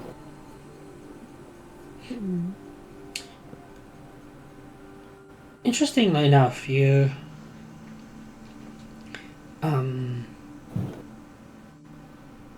get... Actually, this is a really interesting question. I will tell you this. You get similar visions to what Arman has spotted through her cloak, her hair. However, weirdly enough, after the ding, after confirmation that she will try her best to answer your question, when the resonance returns to you after you say now, what is my house doing now, you get the feeling your now and her now is not the same, as you see visions of a Necros that looks completely different than what you remember. In fact, the eternal twilight that you see, each and every single day of your life you have sinned. Each and every single day you have looked into the sky and you have seen the sun blotted out by the moon. That is all you have known your entire life, and all you have come to understand of the nature of Necros. But this time it is actually a world that looks not really quote unquote lush with life, as I suppose, but more so it looks like there's more there's more intent behind all the different parts that make up Necros. And you see that your house is filled to the brim with different kinds of you see different individuals. They basically fly past you like visions of like lesser dukes and duchess. So there's like individual parts of the house itself who appear to have been prepared for something. It appears they have all a certain like goal in mind. So they're all lined up. They all appear to have the emblem on themselves. They all seem prepared for something. And that's all I can give you right now. But it seems like... So the most important thing for Rook is that it seems a lot more intentionally like structured and built. It's not the same chaos you know from Necros, where each house just keeps warring with each other and is like at each other's throats. It seems a lot more like they're actually organized, and it feels like each house has its purpose, and you get a certain sense of what the purpose of the house is. Rook's house, the Gordonian Crows, appear to have a sort of collective goal, going by the simple term of acceptance. An idea floods his mind that this singular objective is what their responsibility is towards dead souls entering Necros, and this task was bestowed to them by the god of death themselves. That idea and that specific duty is associated with his house of this time. Does Rook see himself in this vision? You, funnily enough, you do not see any Kenku, including yourself. Then Rook would ask, again, kind of generally to both Ashera and the River of Time, do they miss me? Oh, what a nice question. This is a question that only really the River of Time can answer, as they speak to you and say, each and every single life you have touched will feel the loss of it.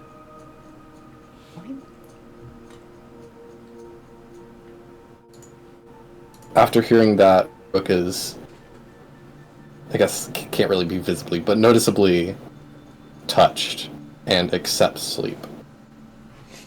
Heck yeah. Mimir.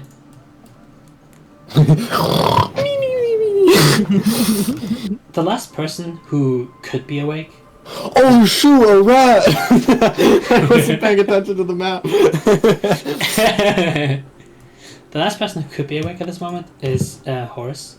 Is there anything you would like to say, think, do, ask before joining your friends in sleep? Horace faces the astral entity, the River of Time, asking, in this moment, in the new future, what is my aim, my duty? Where is my objective? You get a ping from Ashera actually, but instead of a feeling like an answer, like, oh, this is your goal, or oh, this is your duty, it feels strangely comforting, like someone trying to gently take you by the hand, as the river responds by saying, your duty is your own to interpret. The beacons will be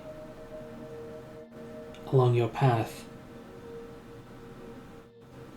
so long as you follow the pull. The tugging sensation coming from her, it is not something you are bound by, but you, with your unique nature, have been easily receptive of these kinds of sensations.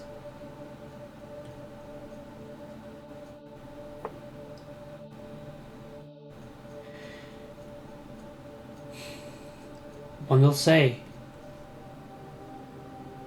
your path is not so much a purpose that was granted or given to you.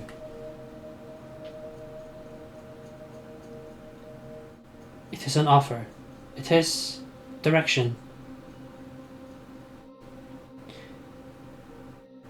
And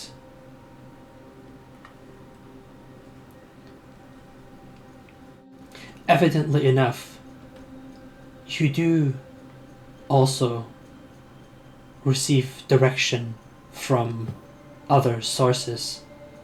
It kind of gestures with its head and its beak towards the others, and then turns back to you and says,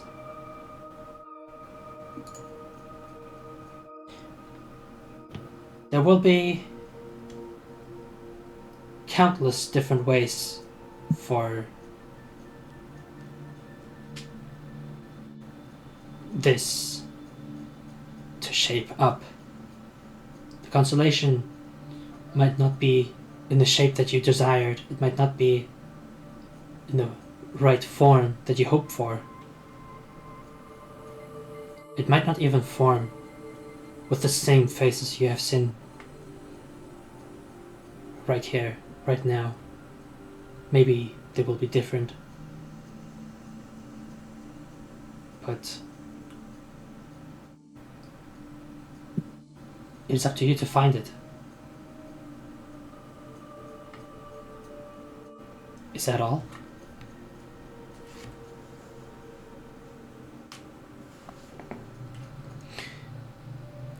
The last thing you hear before you're almost like forcefully brought to sleep, because you don't really feel the same like drowsiness as everybody else does, at least not in the same regard. You could stay awake much longer. But it almost kind of feels like your friends falling asleep makes you more drawn to fall asleep as well, as you are pulled basically out of your consciousness and back into your real self. As we return back to reality. Good morning. Does it smell like breakfast in the camp? Good morning. Good morning. Would you like to do some exploration before we call it a session? I would like to talk to my saddle. Heck yeah! I was expecting this to come up this session as well, as opposed to the previous session. Okay. Mm-hmm. But I think, I think I'm gonna be the first one to wake up because Arman does that. That's things I am unable to do. And I think the first thing she would probably do is help with the breakfast in the morning. Okay. You would know that as you wake up and basically get a vibe for the hustle and bustle of the village going on. You know that the elders are basically the experts on how to season everything, because their palate is the most experienced. The materials themselves are delivered by the gatherers, so they bring berries, they bring different herbs, different spices they have in their baskets. And you would know that the hunters down at the very southern edge of the camp are who bring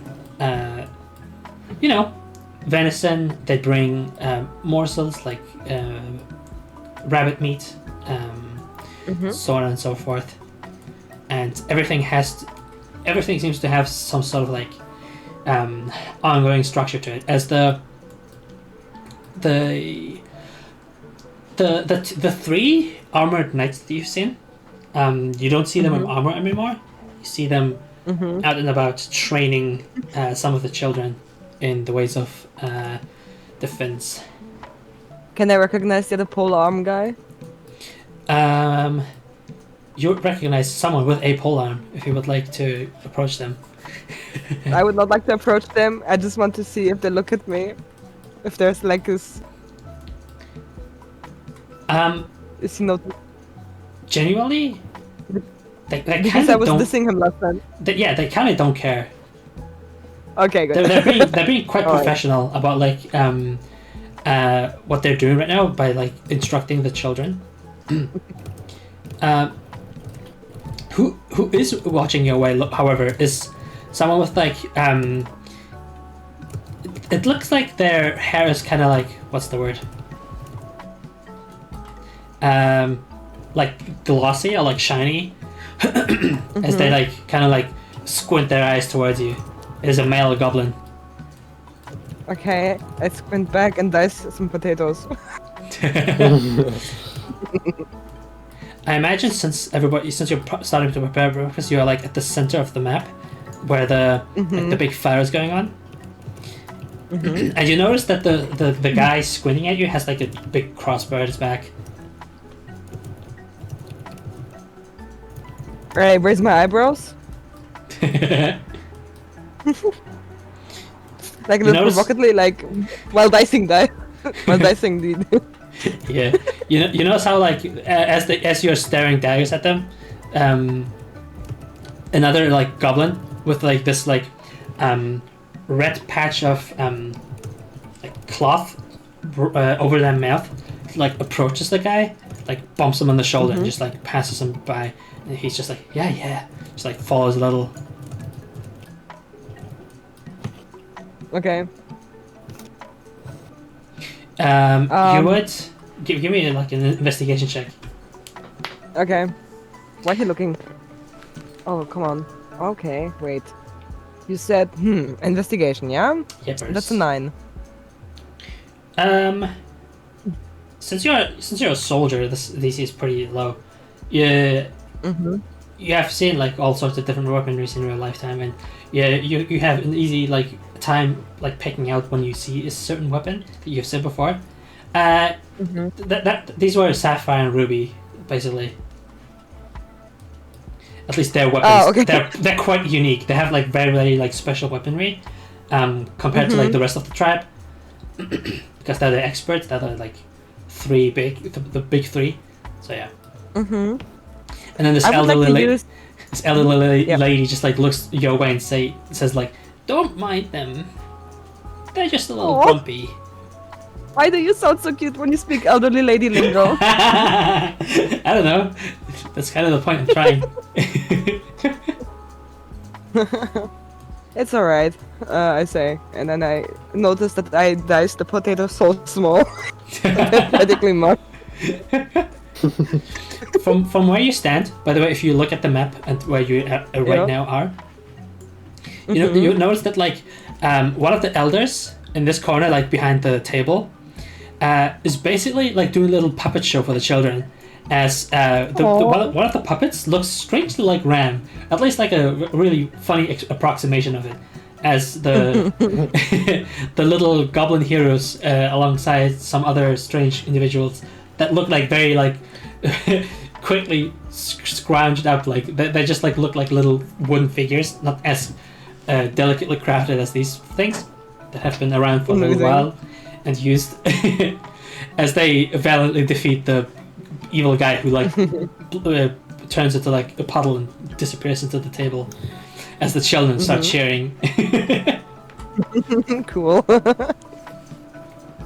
I would like to ask one of the goblin elder or one of the children to teach me like a few phrases in goblin. Okay. Funny enough, the goblins have like barely an idea what you're talking about because they can't understand your language. At least most of it they don't understand.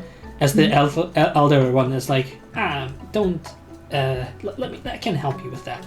The young ones they don't know common that much yet. We will teach them the moment we set our sights on different vistas.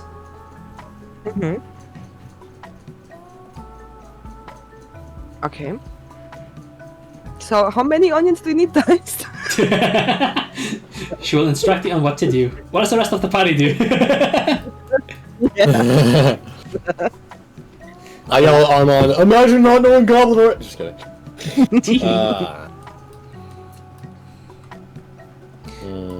honestly, Rook, since if you're gonna be one of the ones who wakes up, you notice like the real goblins are kind of just like hunched in front of like a tent, and just like staring like in your direction, just the general direction of your like tents. And then once you pop out, they just like look towards you. The goblinite that you would recognize as the fourth warlock, which randomly rolled turned out to be a woman, comes out of the tent of like next to Elder Gabs. This one like came out of here. Gotcha. They all just kind of like it looks like they're kind of just like drones who don't know what to do with their hands. Oh. You said the female one's the one that Rook had talked to the most last time, right? Yep, it's basically the one who we're talking to, like, hey, you have to find your own path, so on and so forth. You basically gave like the whole explanation to them before they started like explaining it to the others, which is basically the biggest reason why I basically made like a whole NPC out of them, just because I was like, okay, so the goblin warlocks kind of need like a leading figure, so that they have like someone speaking for them, and just like lead something for them a little bit along the way. So I just decided to make that one the one who you spoke to the most, their quote unquote leader, quote unquote. I just kind of like start sorting things out as you see them like speak to Elder Gab a little bit. Okay.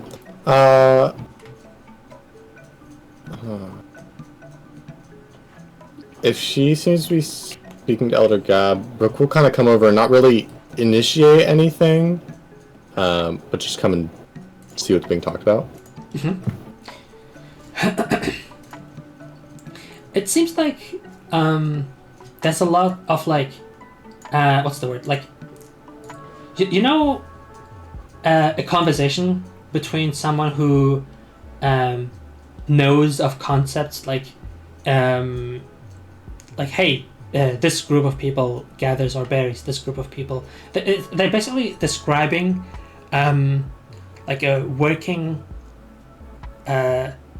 not society but like collective. Like they're explaining like how like a collective, how their collective works, how each and every single part of like the collective works for to the Vril collective or the goblin collective? The goblins, because he's explaining it how they do things, as this Vril individual seems extremely confused, and like they don't really follow that much, but they're like very very patiently listening and trying their best to like learn, because this is like all new territory, right? This is like a completely different world, and they're just kind of like thrown into it, so they don't know what to do and how things work here. As you approach, she like kind of like turns away and just says, in Undercommon, her goblin has a lot less of a what's the word?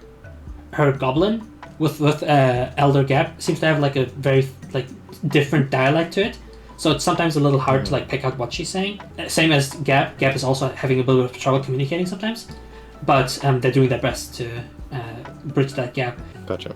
It's like the northerner trying to speak to. Could Rook try and translate for them? The goblin. Yeah, you definitely you are definitely more acquainted to her accent of goblin than like let's say Elder Gabs, for example.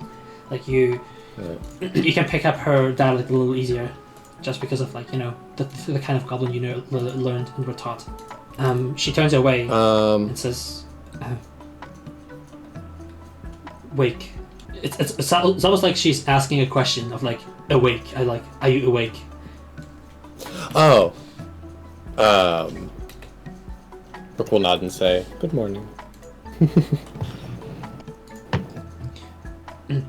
Have talked much to old goblin. Has taught me. She's speaking Undercommon, by the way, to you. Yeah. Has taught me why you said things you said, and why things work here the way they work. Don't understand yet, but we'll learn. will teach others as well.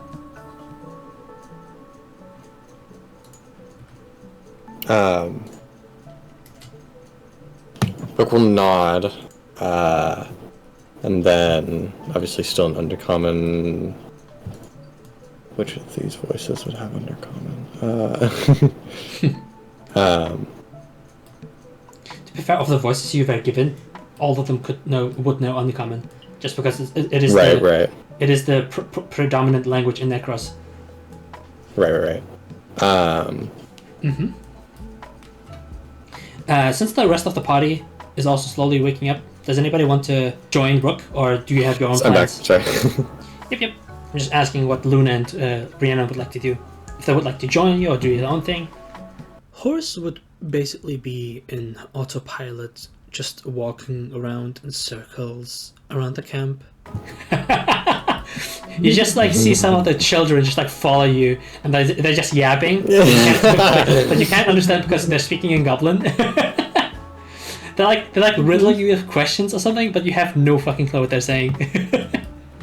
It's like some of the like elders and like the older, like the mature people are like dragging them away from you. Rook says to Enza, in a kind but kind of posh voice of, "You've come far. I'm proud of you."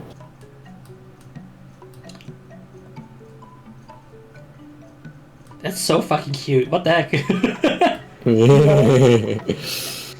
She doesn't even know how to respond to that.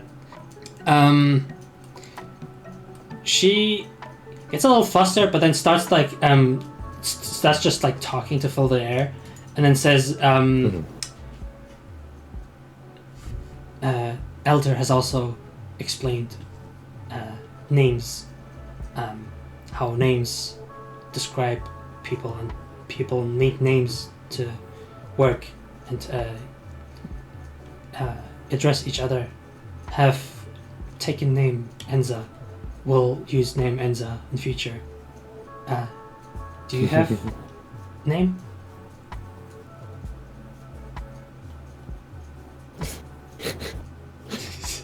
Does he start drawing dirt again?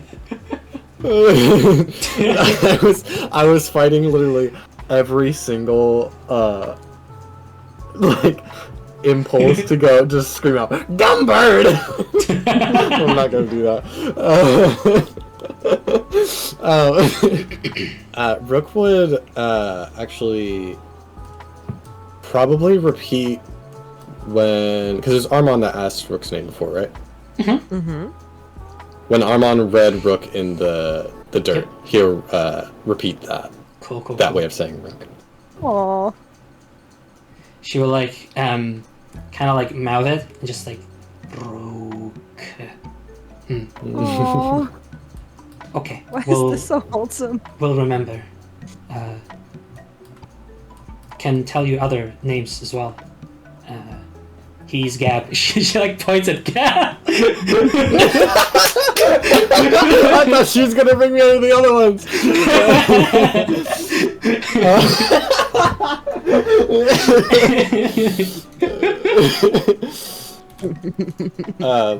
Rook will kind of Rook will motion to the other Vril and ask, have they taken name? She nods and like basically like instinctually, she like really excitedly nods, takes you by the hand and just like pulls you over to them. Aww. Aww. And then she points at each and every single one of them and then says, "This Ilko, that one Sarsh, this one Jules." And then she like turns towards you and then says, "Please remember, what would be nice." I'm writing that down right now because I will forget, and I don't want Rook to forget. Aww.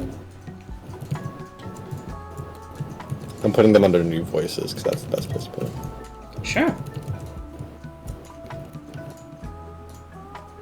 They have voices that you could copy, so that does work out. If Rook was going to copy any of them, he would probably copy Enza's. He has spoken to Because her lost, obviously so he's spoken to her the most. She's made the biggest impression. Yeah. But I'm putting in friends are Hilco's section. Jules. Anyway, can we take them home or like what? Can we add to the party? Like... I mean, I don't want to leave them. They're so cute. Like, yeah, Rook's gonna leave the party. He's just gonna. He's just gonna have his goblin. He's just gonna have his goblin friends. He's just gonna hang out here. No. He found the squad. so true, bestie. I think Brynhilda will be too invested in the idea of food to join in on that cuteness. She will be joining Arman then? Heck yeah. She does not care. It's early in the morning. Give her like 2 hours, she might think that's the cutest shit ever.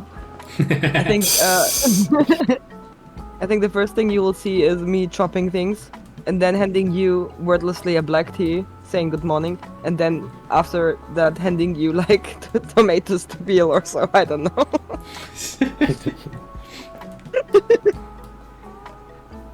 After the story, like the story that the elder has told, like basically came to its conclusion, the little goblin children are starting to like surround Brynhilda, and they again start yapping in goblin. As the like elderly lady just like starts like coming towards and just like pulling them away.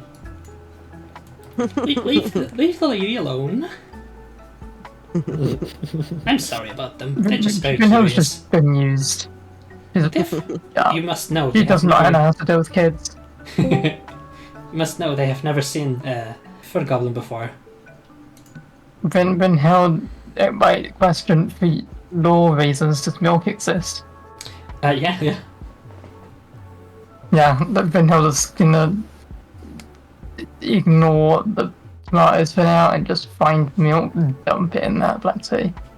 And come back and then start. Oh, okay, gotcha. And then start working. So you. I'm imagining Brynhilda just finds like a random cow and just like carries it over.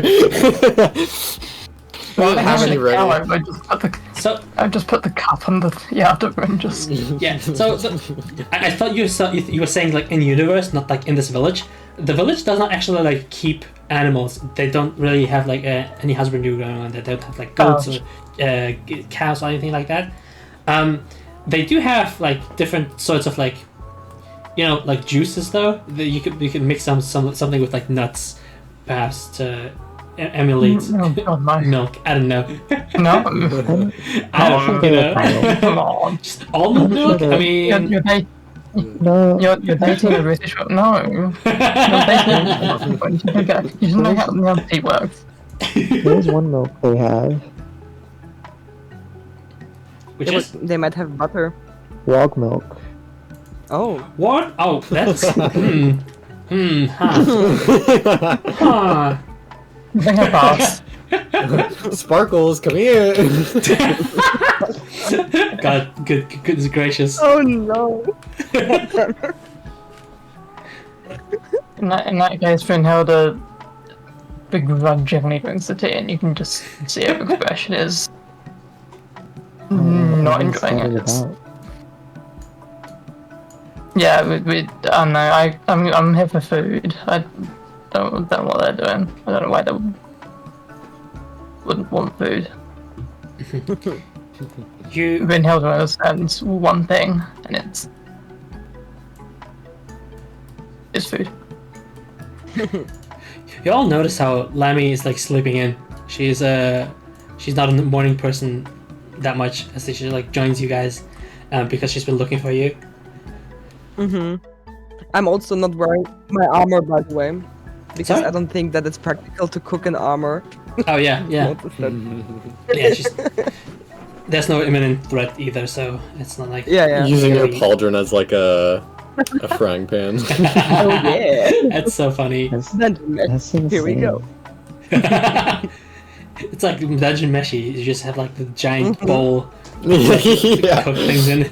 That's just your chest plate. Lamy like waddles over to you and says like, Moin, have you guys taken a look around the village yet? Have I missed my chance to give you a tour? Not yet, but I'm cooking. She is Okay. cheap. I'm not gonna stop you then. She like gives you finger guns and then just like looks I give to finger guns back. heck yeah. Looks to Brunelda and Even says though like, does not give finger guns. need anything? Anything missing? No, don't You have milk? No. No. We don't have cows. They're too high maintenance. Alright. Yeah. Then I need to Sometimes scrap my idea with the omelets. well yeah. I mean, to be fair, we do have like eggs from like different nests we have around the area, but you know, we don't really keep chickens.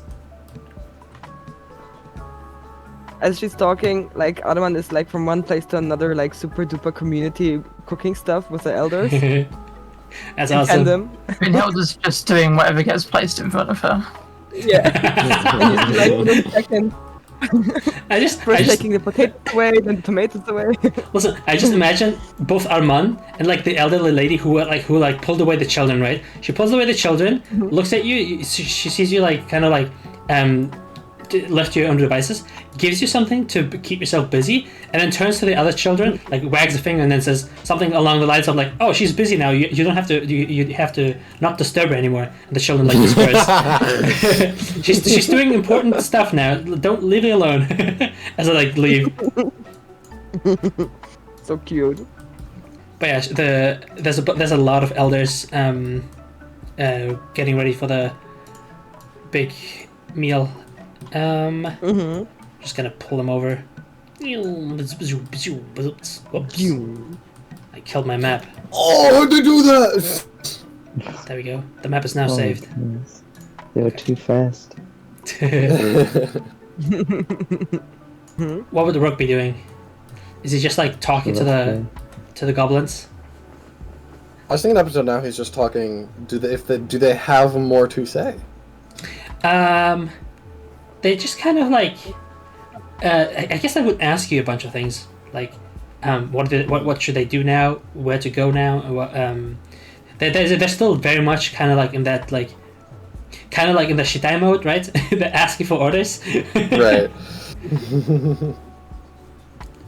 Or at least kill. No, please. No. No.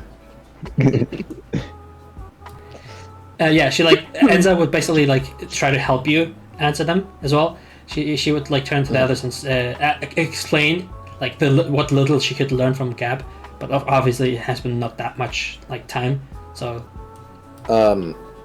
Rook's response to them asking like what to do and stuff would just be kind of like reassuring them that this is the right place to be. mm-hmm. But then. Otherwise, kind of go join the others. Okay. As you like go to join the others, the goblins are just kind of like following you. Watch out, Rook. Do not try and pick them up. And then once everyone's like kind of gathered at the fire, she will like speak to some of the elders and basically give them like tasks to do. They will start like trying to figure out how to like peel a potato, like Arman is doing. One of them is like starting to like peel in like a fucking like an onion, and then starts like crying because obviously you're working with an onion. and then it's just he just like gets unreasonably upset with the onion because he doesn't know what's going on. As like the elders are like trying to explain everything. You guide him through the process. Can I try to take the onion away from him and give him garlic instead to chop? Okay. he gets like momentarily upset, but also relieved as you like take away the onion, and then once you give back like garlic, he just kind of like, oh okay, just like continues what he has been doing. I can imagine that he mushes the garlic with his fist. You can imagine the first thing he does is just like basically take a bite, just like what the heck is this, and then starts to like yeah, exactly, starts to mess around with it as much as they can, as the elders are like, trying to guide them, but obviously they cannot just hold their hand. So yeah, maybe he does mash them into paste before the elder stops him and says, no, you have to do this instead. Aww. Are the children still trying to ask questions? I guess so, yeah. Some of the... Does Rook would understand them? Heck yeah. So I was going to ask what Horus is doing, and now since Rook is there, he can understand the questions the goblins are saying, the little children. They're just going around like, oh yeah, the thing with the tail you did, that's so cool, can you do it again? Or like, oh, what are those horns? They kind of look like abbeys, but are they like abbeys? Or like, oh, why are you like so tall? What makes you so tall? Why are you so big? Why are you so tall? Why are you so big?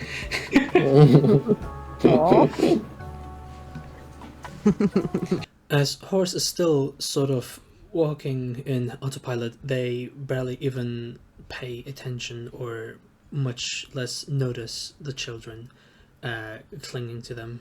You just have like two of them like clinging to your legs. She just has like little two like braces on her legs now. There's just like goblins clinging to her legs. It's actually quite interesting because as you like start leaving the village, they obviously like the children are like, oh, okay. I don't know where they're going, but they might be leaving, so they just like let go and just like head off back. These two children are just like playing with the works now. And at some point, while you're like in the northern parts of the map, you notice that some of the scouts are like climbing down the trees, just like approaching you. Two of them specifically, like two scouts, approach you. Their comment is not really good, but it's good enough to like communicate.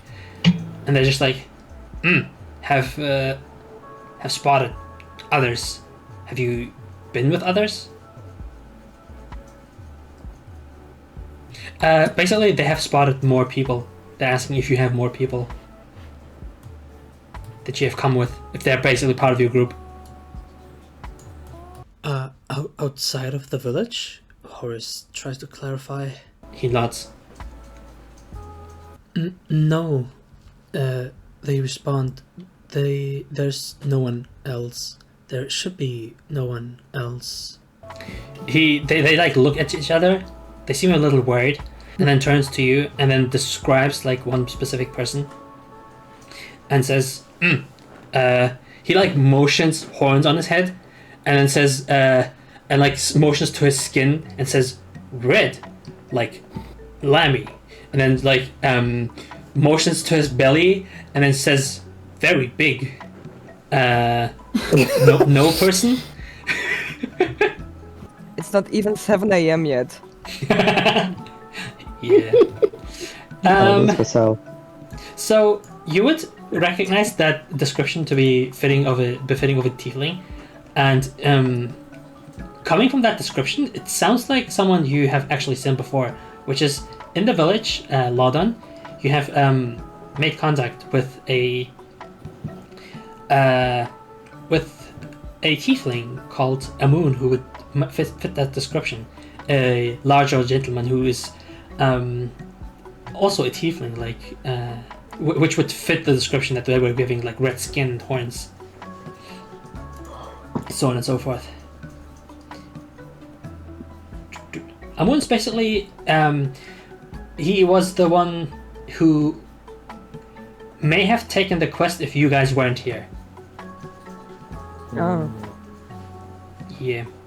Like a pretty big tiefling fella. Yeah. I think he was also withholding information, right?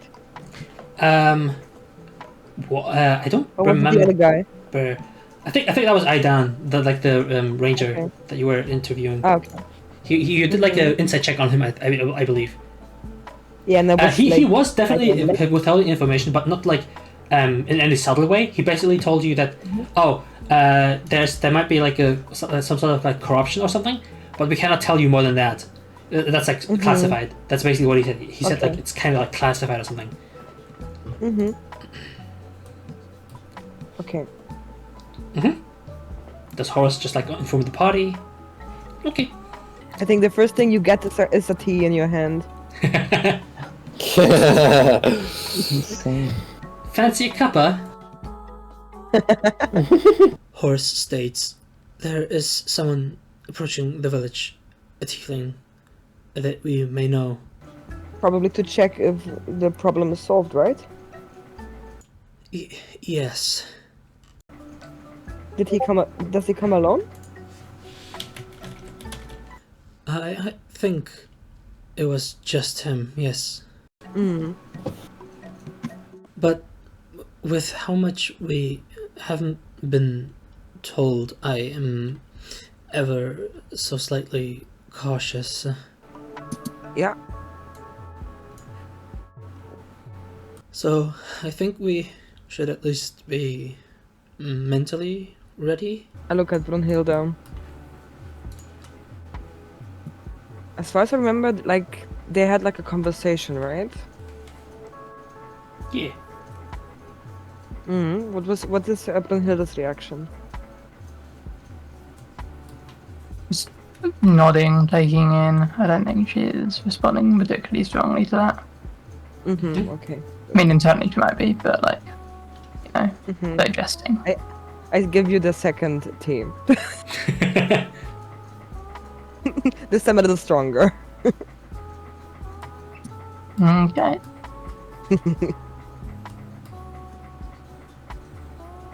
Okay, I guess I'm gonna whip up a second plate to eat.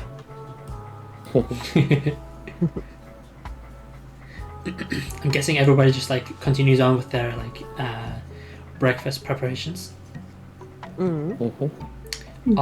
Some sauce. As eventually, funnily enough, while Horace was giving the description of one person and then left to tell the others, the goblin scouts have been cautiously waiting to give descriptions of more people, but that did not happen. So what ends up happening is that eventually, approaching the village is a group of individuals to the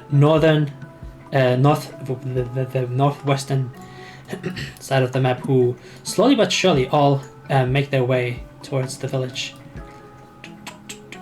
They are basically intercepted by the scouts who have been speaking to you, as some of the guardians have also taken position behind the palisades, as the scouts kind of just like rush over to you and say, so know them or no? Have arrived. Should we? Yeah, let's intercept them, right? Yeah. Okay. Can I have like some kind of smearings on my face from the children while I was working that they smeared like some paint on Sure. As you engage with a strange group of individuals approaching you, you recognize the one at the front being Amun. The only one who would recognize this other individual, this tall Leona person, would be Brunhilde, who has been basically giving the offer to be escorted to the northern parts of this country. However, 4 other individuals are accompanying them, who you have not ever seen before. They are... one particular individual appears like... it's strange that you don't really see much of their body because it is like hidden behind like a wizard's cloak. But when you get a glimpse at their quote-unquote head, you just see like a fishbowl with like a tiny goldfish inside swimming around as they walk around with this big staff. And whenever you do get a occasional glimpse at their hands, they seem to be mechanical. Another individual seems to be quite short. They appear to have this mask over their face, and their back has this giant shell which is covered in these little talismans. Another individual who appears to be half fish, half man, as he basically dons the head of a dragonfish and wielding a quite ornately decorated scimitar. And last but not least, Wait a minute. last but not least, is someone familiar, which is really odd. It is the Nomad Archon in person. Move on, get over here. Yeah, explain it. And that's where we end the session. Ah!